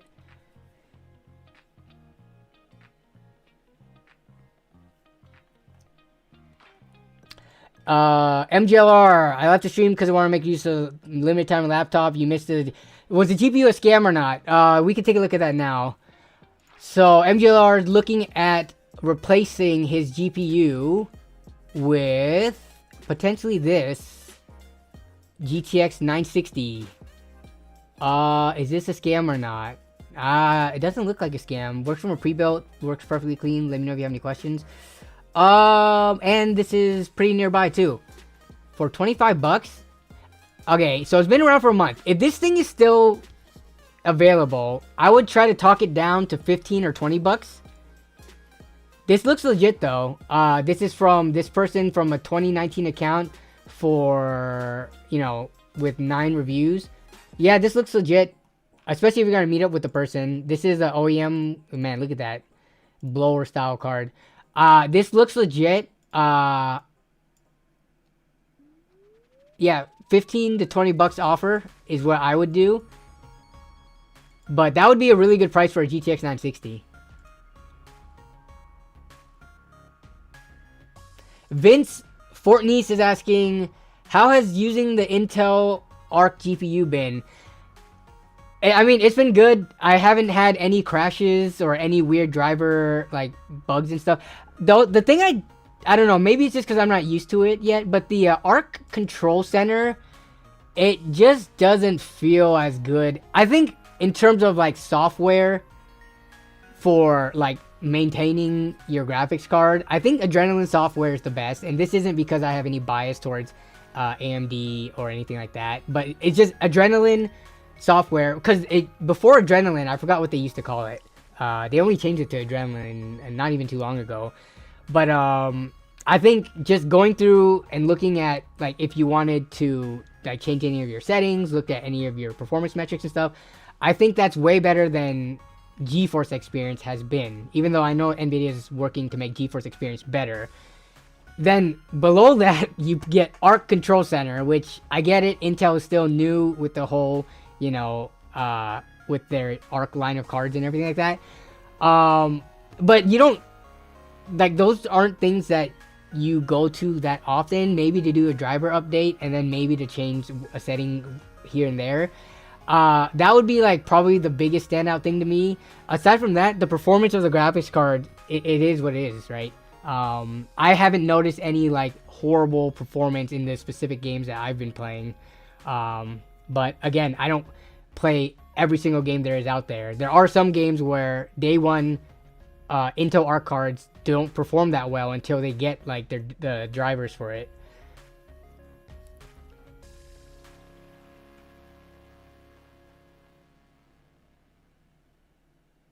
It's weird that we're just gonna go ahead and let the AI play the game too.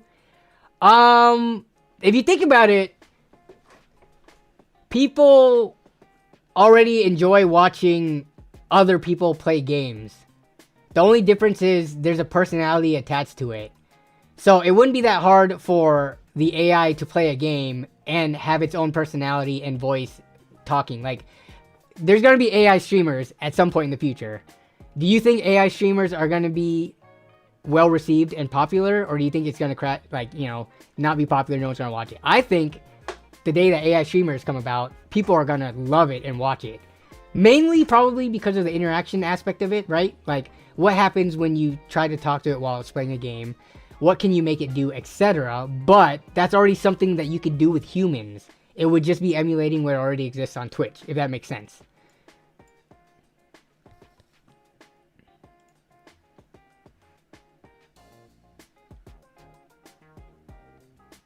Oh yeah, also Demon Mitt, now that I see your comment. So here's your build. Here's Demon Mitt's build with the Noctua fans that's still being carried over. So, let's see. We are looking at a pretty, yeah. Aside from the RAM and the block, and I guess the case has some integrated, RGB low line strip there, pinstripe. It is, pretty sleek as I would imagine, because you are carrying over your Noctua fans. What the heck is this? I've bought a used... Oh yeah, the Noctua fan. This is an application of what Noctua is trying to get at. Demon Mitt's already been doing it. He's attached a heatsink to his phone when he records and streams for a long time, and put a fan on it. This is exactly what that Noctua video was showing.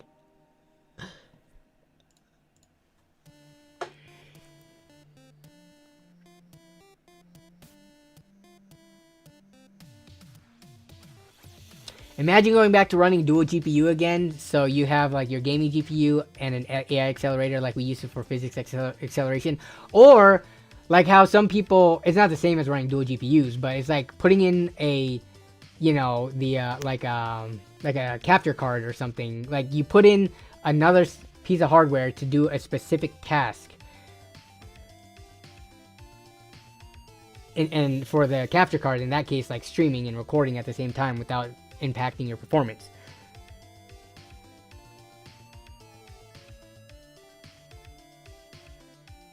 If you make an aimbot banhammer, you let AI take the shot, Major League Gamer? Are we that lazy?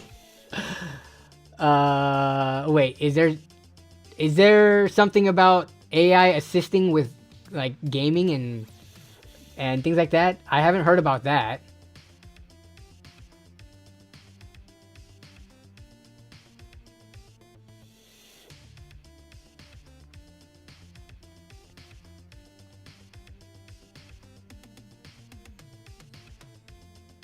Yeah, no Jason Whitmer tonight. Missing the witty comments. Witty Whitmer.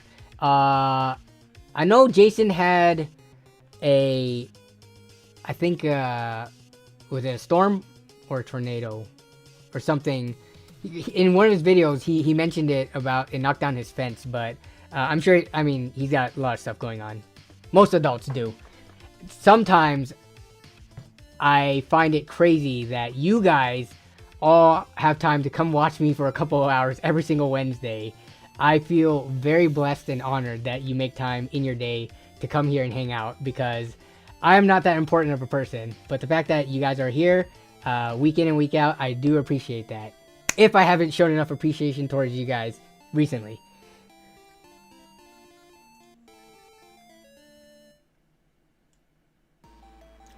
$150 for RTX 2080. Did I get a deal? I think so. I think a 2080 for 150 is a good price. I think normally you would find like 2070 Supers for around that price. Maybe 2070 Supers, NVIDIA with their slightly higher used prices. But yeah, I think 2080 for 150, really good. Robert, fix it. I just picked up a GTX 970 for 25 locally, so this is normal. 970s, that's a good price. I wouldn't say 970s for 25 bucks is normal. 960s for 25 bucks is already kind of like a decent deal, but 970s, I would imagine those are going for a bit more. But for 25 bucks, instant pickup, easily. Daniel loves Intel Arc. Price to... Wait, really? I don't think Intel Arc price to performance is too crazy. Especially when you consider it in the used market, because Intel Arc cards are not going for as cheap as AMD and NVIDIA cards. But even new, I would say the price to performance by this point is starting to get more on par because they've taken some price reductions. But the price to performance, I wouldn't say, because what?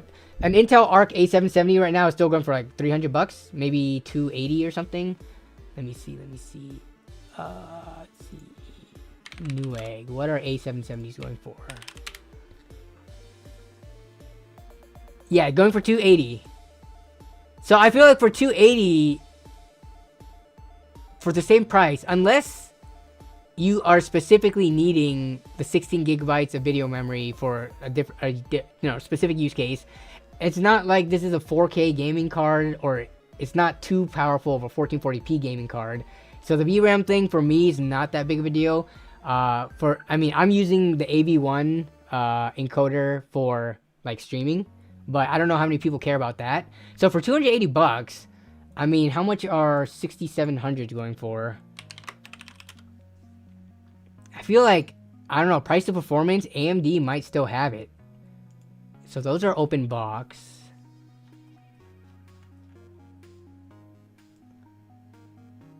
I mean, I don't even know if they're gonna have XTs. AMD prices are gonna be kind of wonky.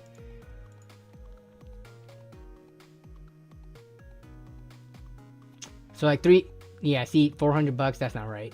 6750 XT. But yeah, once you start looking at the used market, then it kind of stops being a competition because it's too hard to find Intel Arc cards. They're not readily available like the AMD and NVIDIA.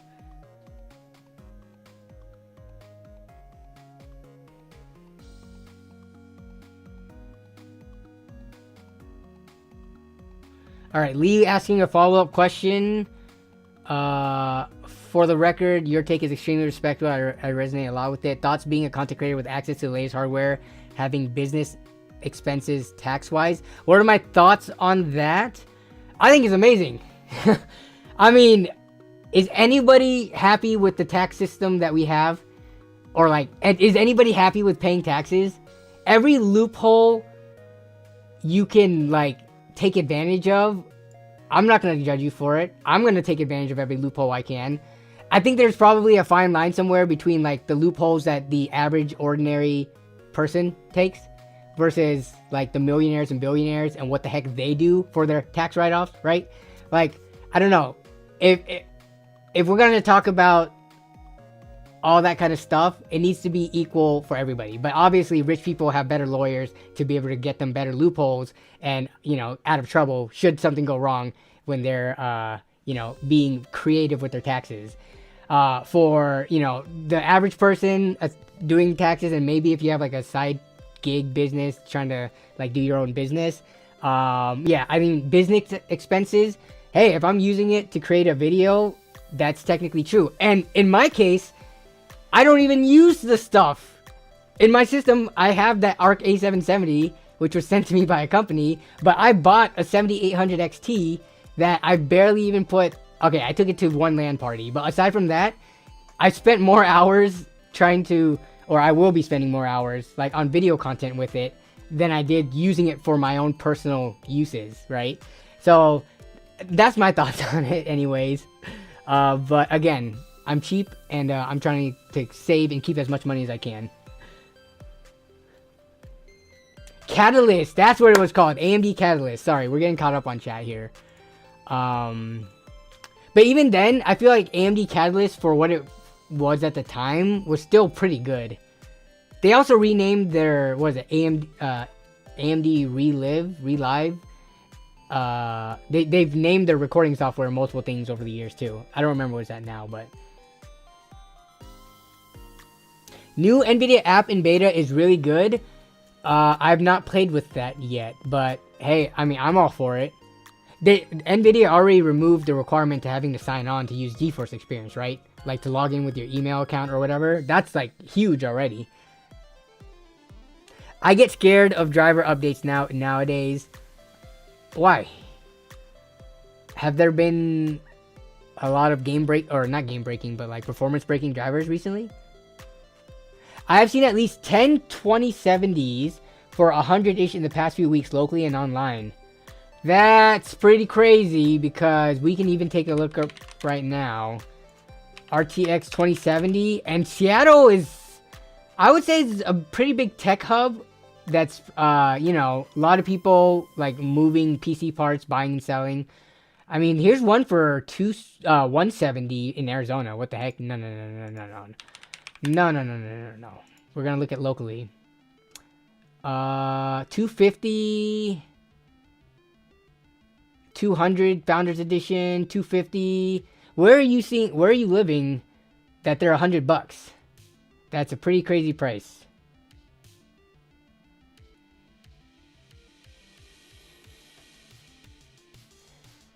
Do I think the resale value scales proportionally the lower the component is in generational rank? The resale value scales proportionally. I'm trying to think of what... I needed an example because I might be thinking of it differently than you are. So resale value scales proportionally. Like, if the lower the component is in general length. I think it does not. I think the highest end stuff takes the biggest hit. Like, if you look at a $200 graphics card versus a $1,000 graphics card, if you look 3 years into the future when people are starting to resell, that $200 graphics card will probably be still like 100, 120 or something. Whereas that $1,000 graphics card is now like $600 or something. I think you take the biggest hit the higher you go. Yeah. I think that's what you meant. So generally, the lower end stuff, because it's already like, you know, they're already, let's just say companies aren't making the most of their money from the low end components. So they're already listing them not that much higher than what it costs to produce versus the high end stuff. So the value of it is already close to what they're listing it at, as opposed to for higher end stuff, those are kind of inflated in price. So there's more to be lost, I guess, for the higher end components, if that makes sense. No water cool phone, unless you want the phone to be the size of a brick and constantly be making noise.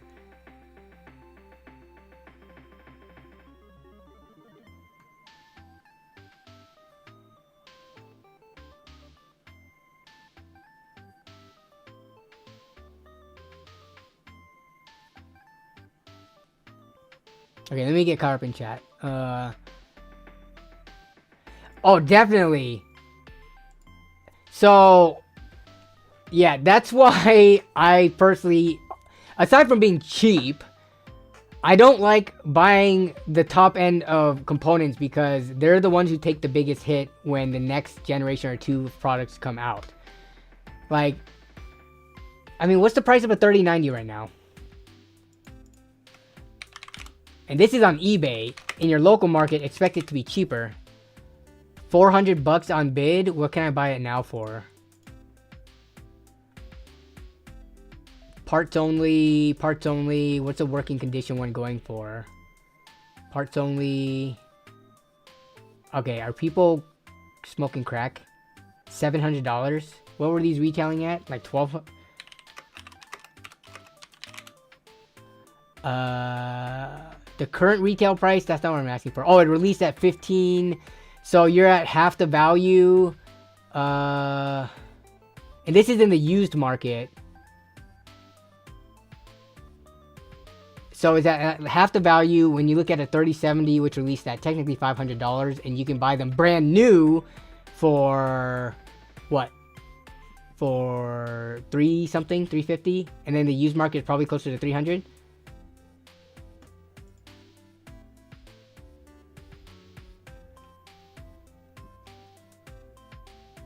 What's the 3080 going for? Because those were $800. Actually, yeah, we're seeing about a 50% price right now.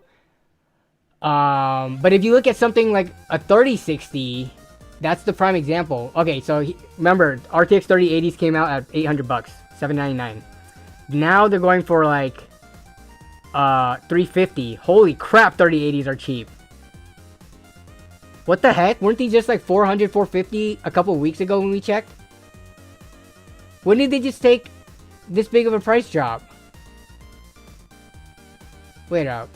Am I looking at this wrong? This is an EVGA. Yeah, I know it's the 10 gig version.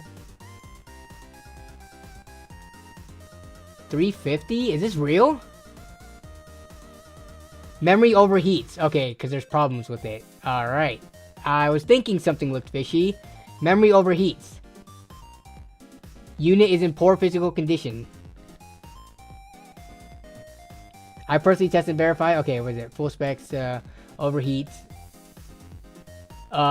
Unit is poor condition, shows sign. Okay, corrosion, rust. Interesting.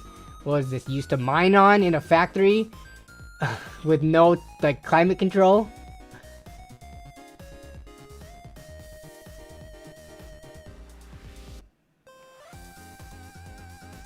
Here's a Dell version for $350 also. Tested working. So yeah, you compare this to something like an RTX 3060, which still goes for about $200, right? Let me quickly do a price check. These still go for, you could get it for, okay, that's a mobile version, doesn't count. So about $200 is what it's looking like. So $200, but what was the MSRP? They were $329 at launch. So like a 60, still retaining 66% of its value, somewhere around there.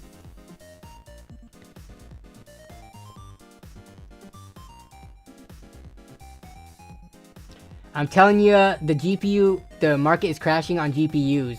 Well, that's a good thing because the graphics card, as I've always said, the graphics card is where you're gonna get your most bang for buck for performance. For people who don't have a lot of money to spend, you could just pair whatever the heck, not whatever the heck CPU, but like, you know, you can even put like an i3, older i5 with whatever the strongest graphics card you can and squeeze out the most gaming performance.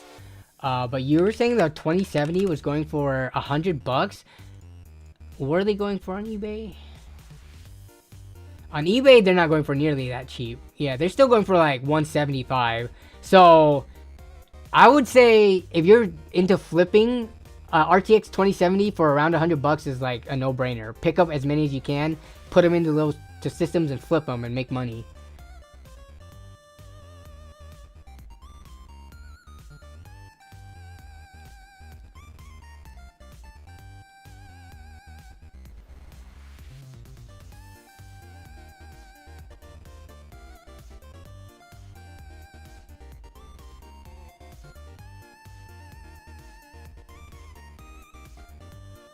$4070 Ti, those were what, 800 when they came out, and now they're down to 600, which doesn't seem too bad. Man,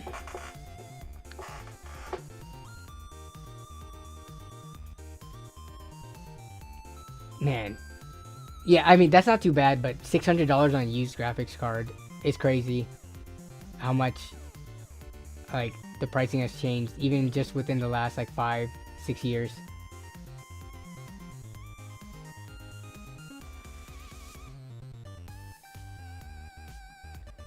I remember when like used 1070s, 1070 Ti's, which is like, you know, the equivalent class of these. Those were like, used were like $300-ish. You know, a year and a half after they released. But at the 4070 Ti, used is $600. I'll take 10. Yeah, $100. I would say that's not a common price. Like, I mean, looking in my local area, looking at eBay, like that is some pretty steal pricing. So you should pick them up if you can. Realistically, how long should I hold on to my 1080 Ti? Until you feel that it is unbearable and you can afford a new card? Like, how much do you have saved up to spend on a graphics card? If you're in the ballpark of like $300, $400, $500, you can upgrade right now. If you only have like $200, then maybe hold on to it for a little bit longer. Yeah, for $200, I'm not sure if you're gonna get that meaningful of an upgrade from a 1080 Ti.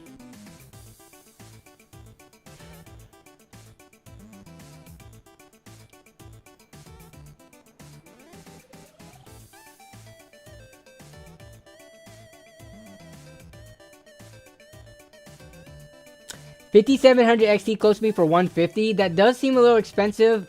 How much did I buy mine for? I think I might have bought mine for $140 last year.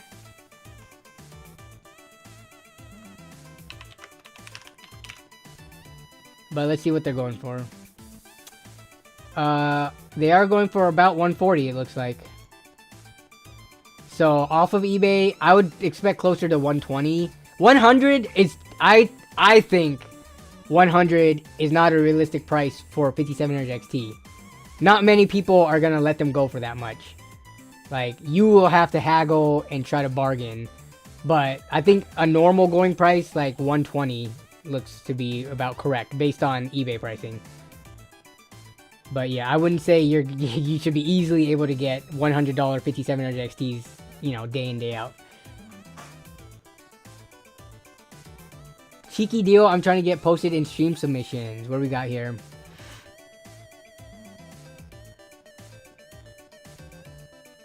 We got, wait. okay, oh, Techonics, yes, you are here, okay. Let me look through these two real quick. So here's a build. Rate this build, you say? You say, rate this build, PC part, come on. What? Oh, it's just taking me up to this link. Why didn't it just take me to PC Part Picker? 11600K, Thermal Right Phantom, Spirit, okay. You even put the thermal paste in here. B650, oh, B560, sorry. I flipped it, that's AMD. We're looking at 32 gigs of RAM, 1 terabyte, 5400 RPM. Laptop hard drive, okay. Silicon Power A55, Spatium, okay. 7600 for $1,100, and then all your peripherals. Rate this build.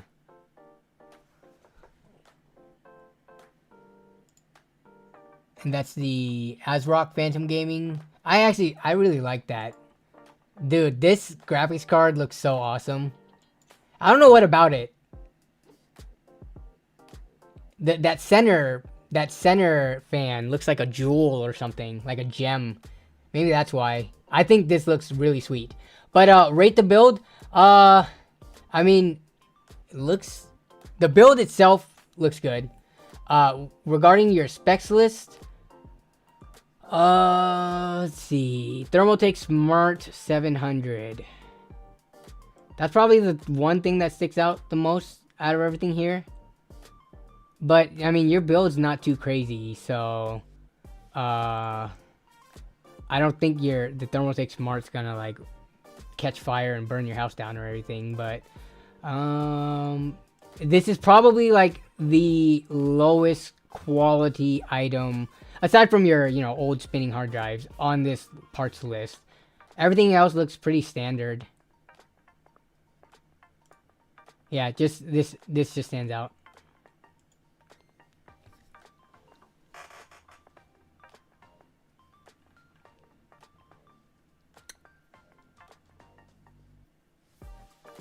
You bought one for 100 last week. I don't know if that means they go for $100. There's a difference between getting a good deal versus that's what the card is worth in the market. I think a bigger indicator would be like, could you get within the next 2 weeks? Could you buy 5 of them for $100? If so, you should do it because then you can put them into systems and flip them easily.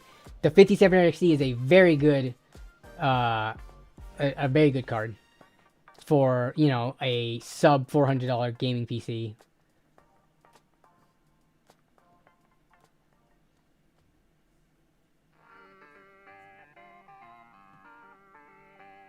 What was the max in my current mindset? What would I spend on a graphics card? I think 500. Even though 500 sounds so expensive, I think 500 would be like what I would try to limit it at. Now, obviously, if a good deal came around for a card that was worth much more than 500, and it was like 600, but it was worth 800, I would buy it probably. But you're saying that about the 4070 Ti because it was 800 down now to 6. So, yeah, it all depends. I think I could slap in a 4060 into my system right now and be happy with it. I wouldn't complain and be like, oh, I need to upgrade so badly.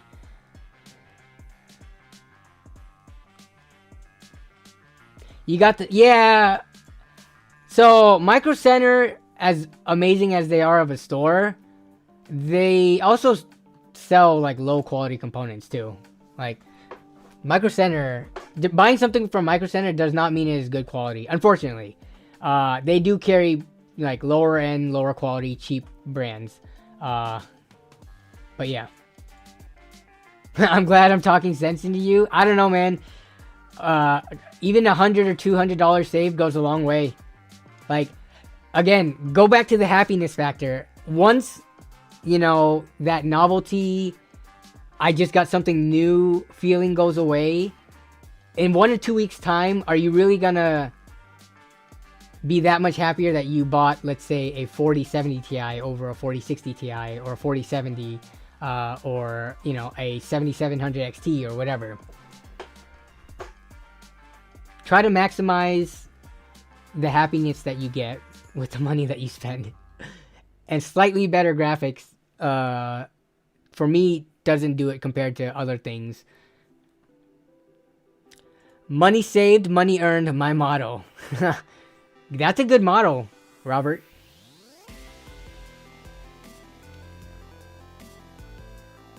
Yeah, 1440p, RTX 3060, ultra wide. So you're in the same situation as me.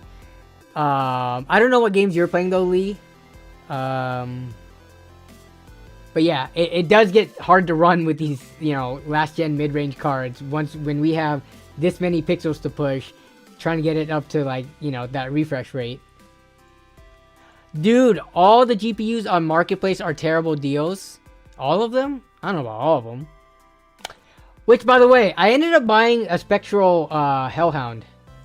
So that's the white graphics card from last week's stream that I ended up getting on Jawa. The 7700 XT for $270 out the door. So that's with shipping and tax. That AliExpress card, when June 1st rolled around, that $50 off coupon deal never came back. So it was only $20 off. So then after tax and free shipping, I guess, it still would have been like $320. So $320 versus an actual all-white Spectral Hellhound card for $270. I went with the Hellhound.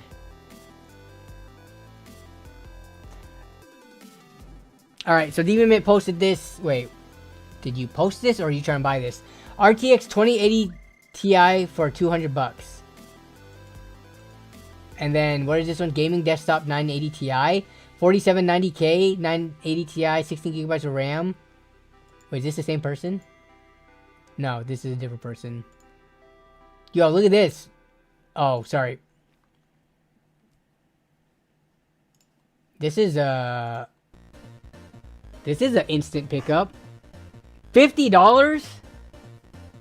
Working desktop comes with no peripherals. Dang, look at that case. And that Hyper 212. Oh my god. Yeah, look at this. Is an amazing deal. Lee with this $5 super chat. Well, Lee, in case you didn't know, YouTube takes, I actually don't know what percentage YouTube takes from that, and then paying taxes on it. That's probably closer to like $2 out of 500. I'm kidding. Thank you. I appreciate it, man. I appreciate any donations or super chats. Yeah, dude, this is a crazy good deal. I mean, for 50 bucks, I feel like the RAM and SSD and maybe CPU or something is alone worth more than 50, and then you get that 980 Ti sweetness thrown on top of that. Honestly, I don't know what a 980 Ti is really worth. If we're gonna say GTX 970s are around 40 to 50 bucks, that must put a 980 Ti at around 80 maybe? 80, 90 bucks maybe? A 980 Ti is like on par with the GTX 1070. And those are about 80 bucks, 80 to 100. So, yeah.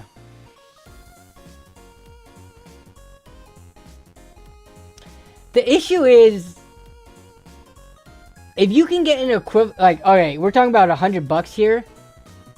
If you could, why wouldn't you get the more power efficient next gen card than the 980 Ti? They probably sell well because they were, like, at least they're popular because they were a pretty, like, you know, renowned card. But if you're gonna get the same performance as like a 1660 Super or 1070 at the same price, I would rather get the newer cards for slightly longer driver support, better power efficiency, that kind of stuff. And also longevity. So one thing you have to think about, and I just experienced this troubleshooting a PC for MGLR actually, like the degradation that happens in electronic components over time, especially things like graphics card, which are subject to, you know, thermal loads as well as electrical loads. Capacitors, the chokes, MOSFETs, all these things have limited life as you pump all this voltage and current through them.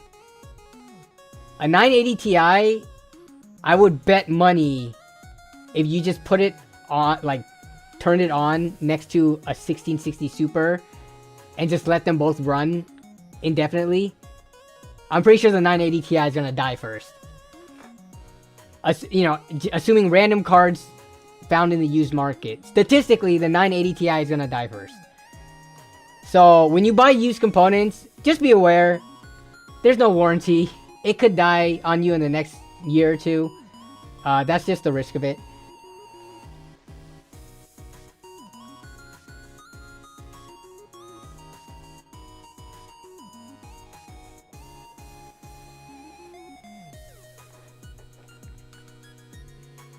I just sold my personal 980 Ti for 100 bucks, but I had to install it for him. Oh, that's easy, right? Well, did you have to install the drivers too, or did you just plug it in to the PCI slot and then plug in the power cables?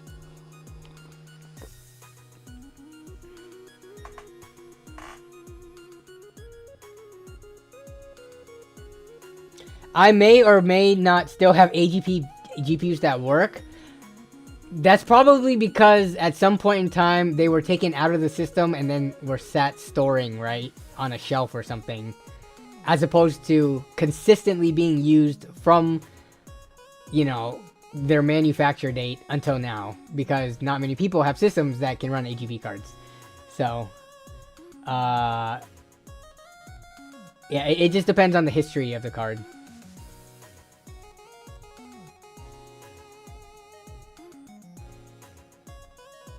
He gave me his broken RX 582. I think that was a win. How nice. You think you're going to try to be able to fix it? I want to learn how to, like, start, like, poking at graphics cards and other components with a multimeter to at least do some basic diagnosing of, like, what potentially could be wrong. There's like Northwest Repairs is a really good channel for that. Buildzoid does that a little bit. Actually, Hardcore Overclocking, among others. Like, I've been watching those videos, but it's just so time consuming. Like, we only have so much limited time. Like, to not only learn that, but to apply it while poking at random components to see if, you know, they're still quote-unquote good or on the way out. It's something I want to take up, but yeah, it's hard to do. Louis Nobman, yeah, Louis Rossman. I don't know if he really. I've seen Louis Rossman videos. Well, nowadays he does more like talking than board repair, I feel, on his channel. But when he did board repair, I don't think he ever did that much like basic tutorials. He talked as if you were like an electrical engineer, very aware of everything on there. So I need to find more channels that like straight up go over the basics, like, what do these components do? What should you be checking for when you do stick a multimeter to it? Things like that. I made a video about it. I tried to fix it, but it's still artifacting. It's just nice. Yeah, it's a nice paperweight, especially since you got it for free.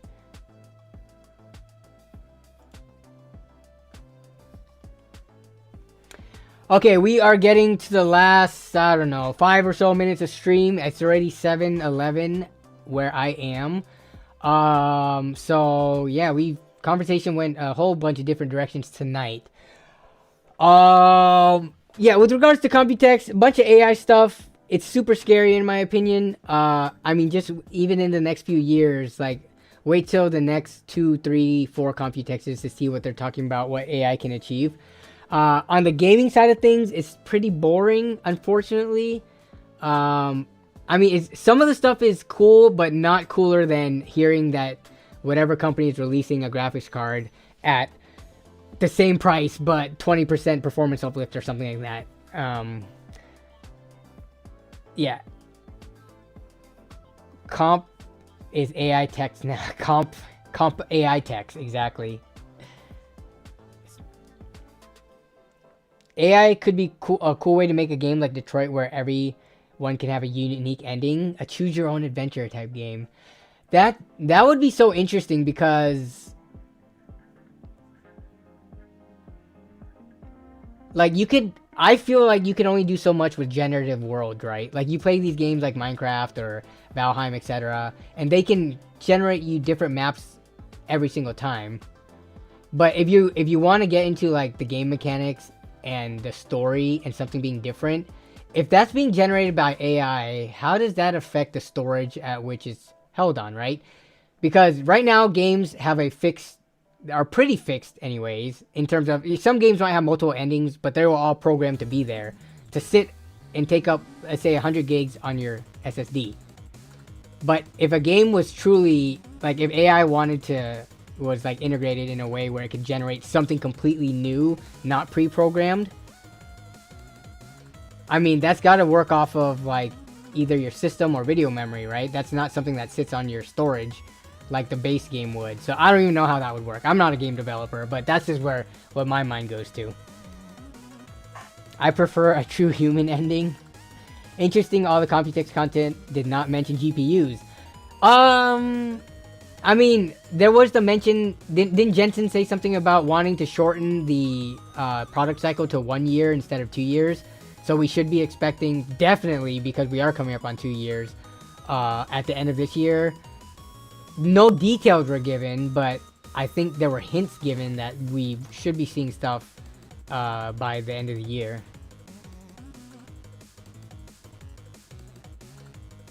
Doing my first PC build on my graduation this September. I plan on cutting corners by buying a A620M motherboard. Will it be a good idea or should I save up? Dude, how much more expensive are B series boards? B650s over A620s? In the price difference, like, it might be like 30 bucks.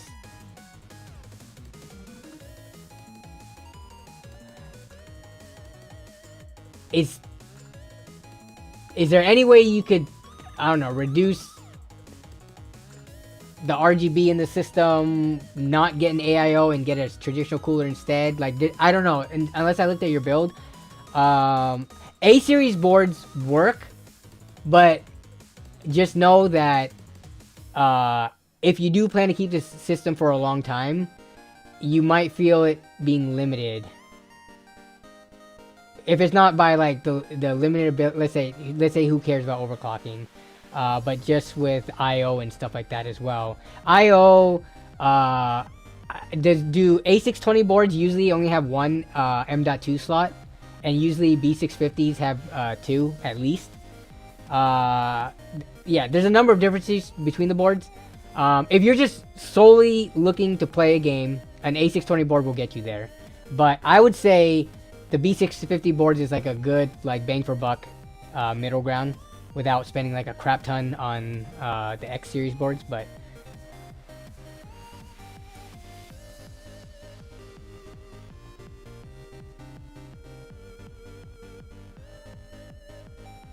yeah, finishing up, babe. Huh?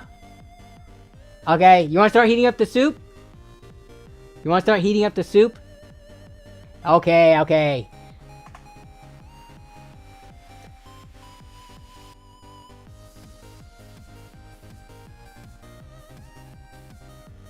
I don't know if it got seen, but AI will end up being used to handle ranks in games like LoL and Apex and manage skill-based matchmaking. Interesting.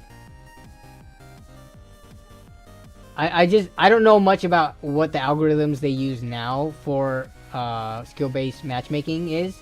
I'm curious how much better AI will be able to do it. Like, I mean, I don't think just going based off of wins, losses, and performance in each game, I feel like just a dumb algorithm can probably do that decently well. So unless you're feeding actual information, like from each player, from the game, for AI to take a look at, like how your movement patterns are, your crosshair, like how erratic it is, stuff like that, then that would like blow my mind. But yeah, if it's just based on just the stats of like post-match, I don't know. Like, this is all stuff like well beyond my knowledge anyways, but that's my first thoughts on it.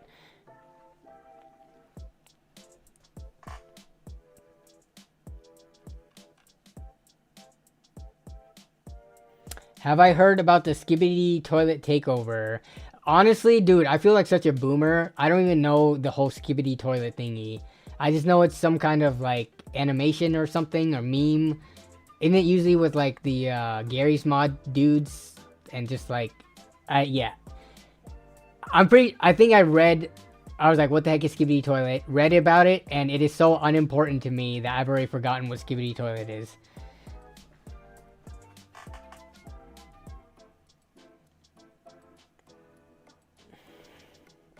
There's a game, AI Dungeon, that learns the more people use it. Text-based, choose-your-own-adventure style, but still neat. Oh, man. Remember text-based? Just text-based games in general?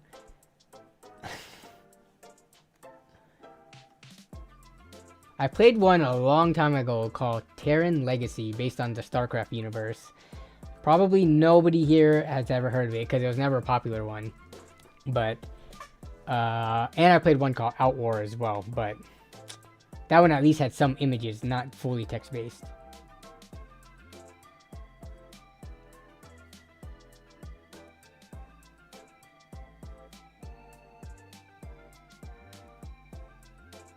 Johnny Stash, what kind of question is this?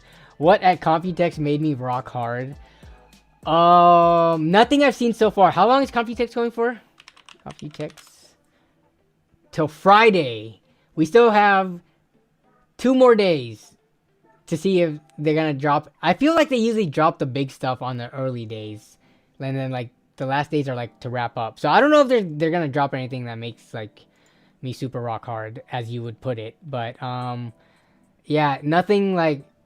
If there was something that would have got me excited, it would have been in the title of this stream as well as in the thumbnail. But nothing I saw was like, oh my god, I gotta put that in the thumbnail to clickbait it. Unfortunately. Skibidi toilet is the cringe stuff that the Gen Alphas watch. Yeah, I just don't understand some of the stuff that is going on with the younger folks these days.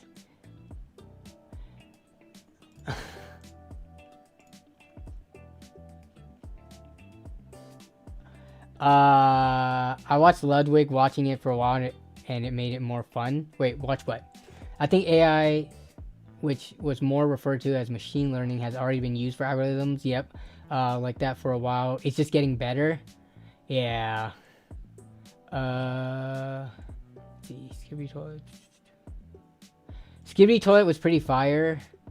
So that's what you're saying. I watched Ludwig watching it for a while and it made it more fun.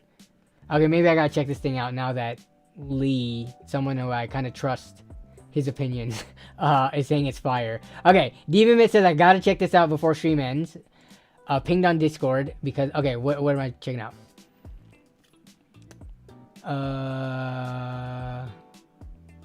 Which one specifically, DemonMit? You posted like multiple things. Oh no, you just posted miscellaneous parts, 80 bucks. What do we got here?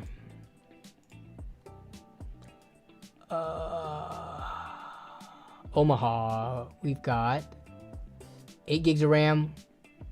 Cards, RAM cards, they refer to it as. Cooler Master, Power Supply, HP OEM, 1660 Super. Yeah, this alone for the graphics card is about worth 80 bucks. And then you get some, not that much RAM, but whatever. You get a power supply and a case. No motherboard or CPU or storage, but I mean, for 80 bucks, can't complain.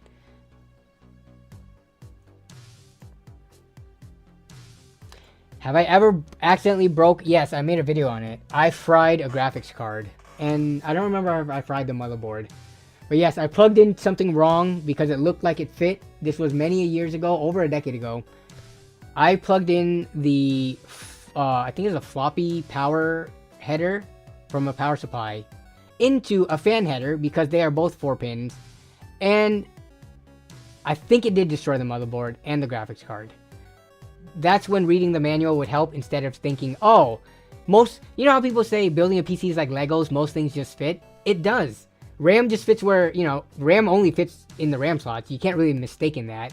You can't mistake in a graphics card really anywhere else. Maybe you put in like the bottom slot instead of the top one. You can't mess up putting where your CPU is. It's like slotted. But there are some other plugs, especially on older power supplies, where they have things that look like fan connectors, but they're not. And I plugged it into the fan header of a motherboard and fried it. So yeah, I told a story about that on like a really old YouTube video from like 2017 or something. It's not easy to break something, but you can break stuff. Like, let's see.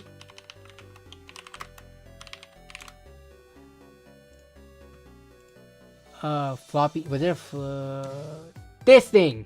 You see this 4-pin floppy drive power cable? I plugged this into a the 4-pin fan header. So stupid.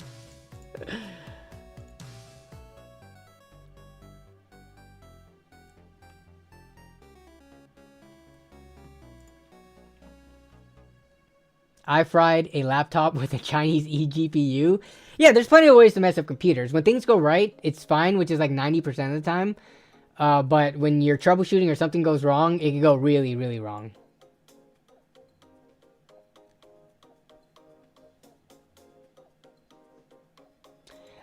Robert Fixit says, oh my god, the 4-pin floppy power header. Yes, I burned a few things with that one.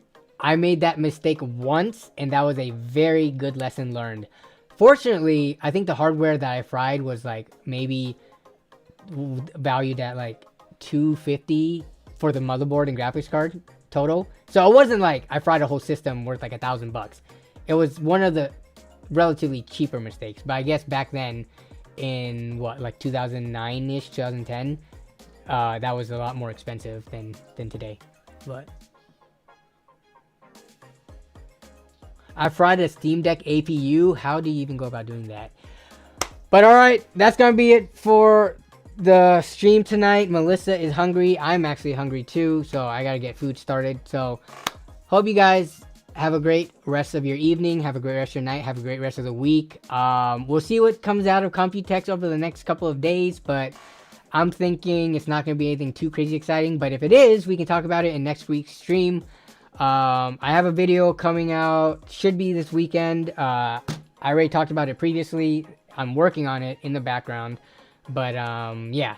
So this is kind of a fun video. It's like a mystery type of video. So hopefully I can make it entertaining enough for you guys to watch. But y'all have a good one, and I will see y'all next time. Take it easy. Bye bye.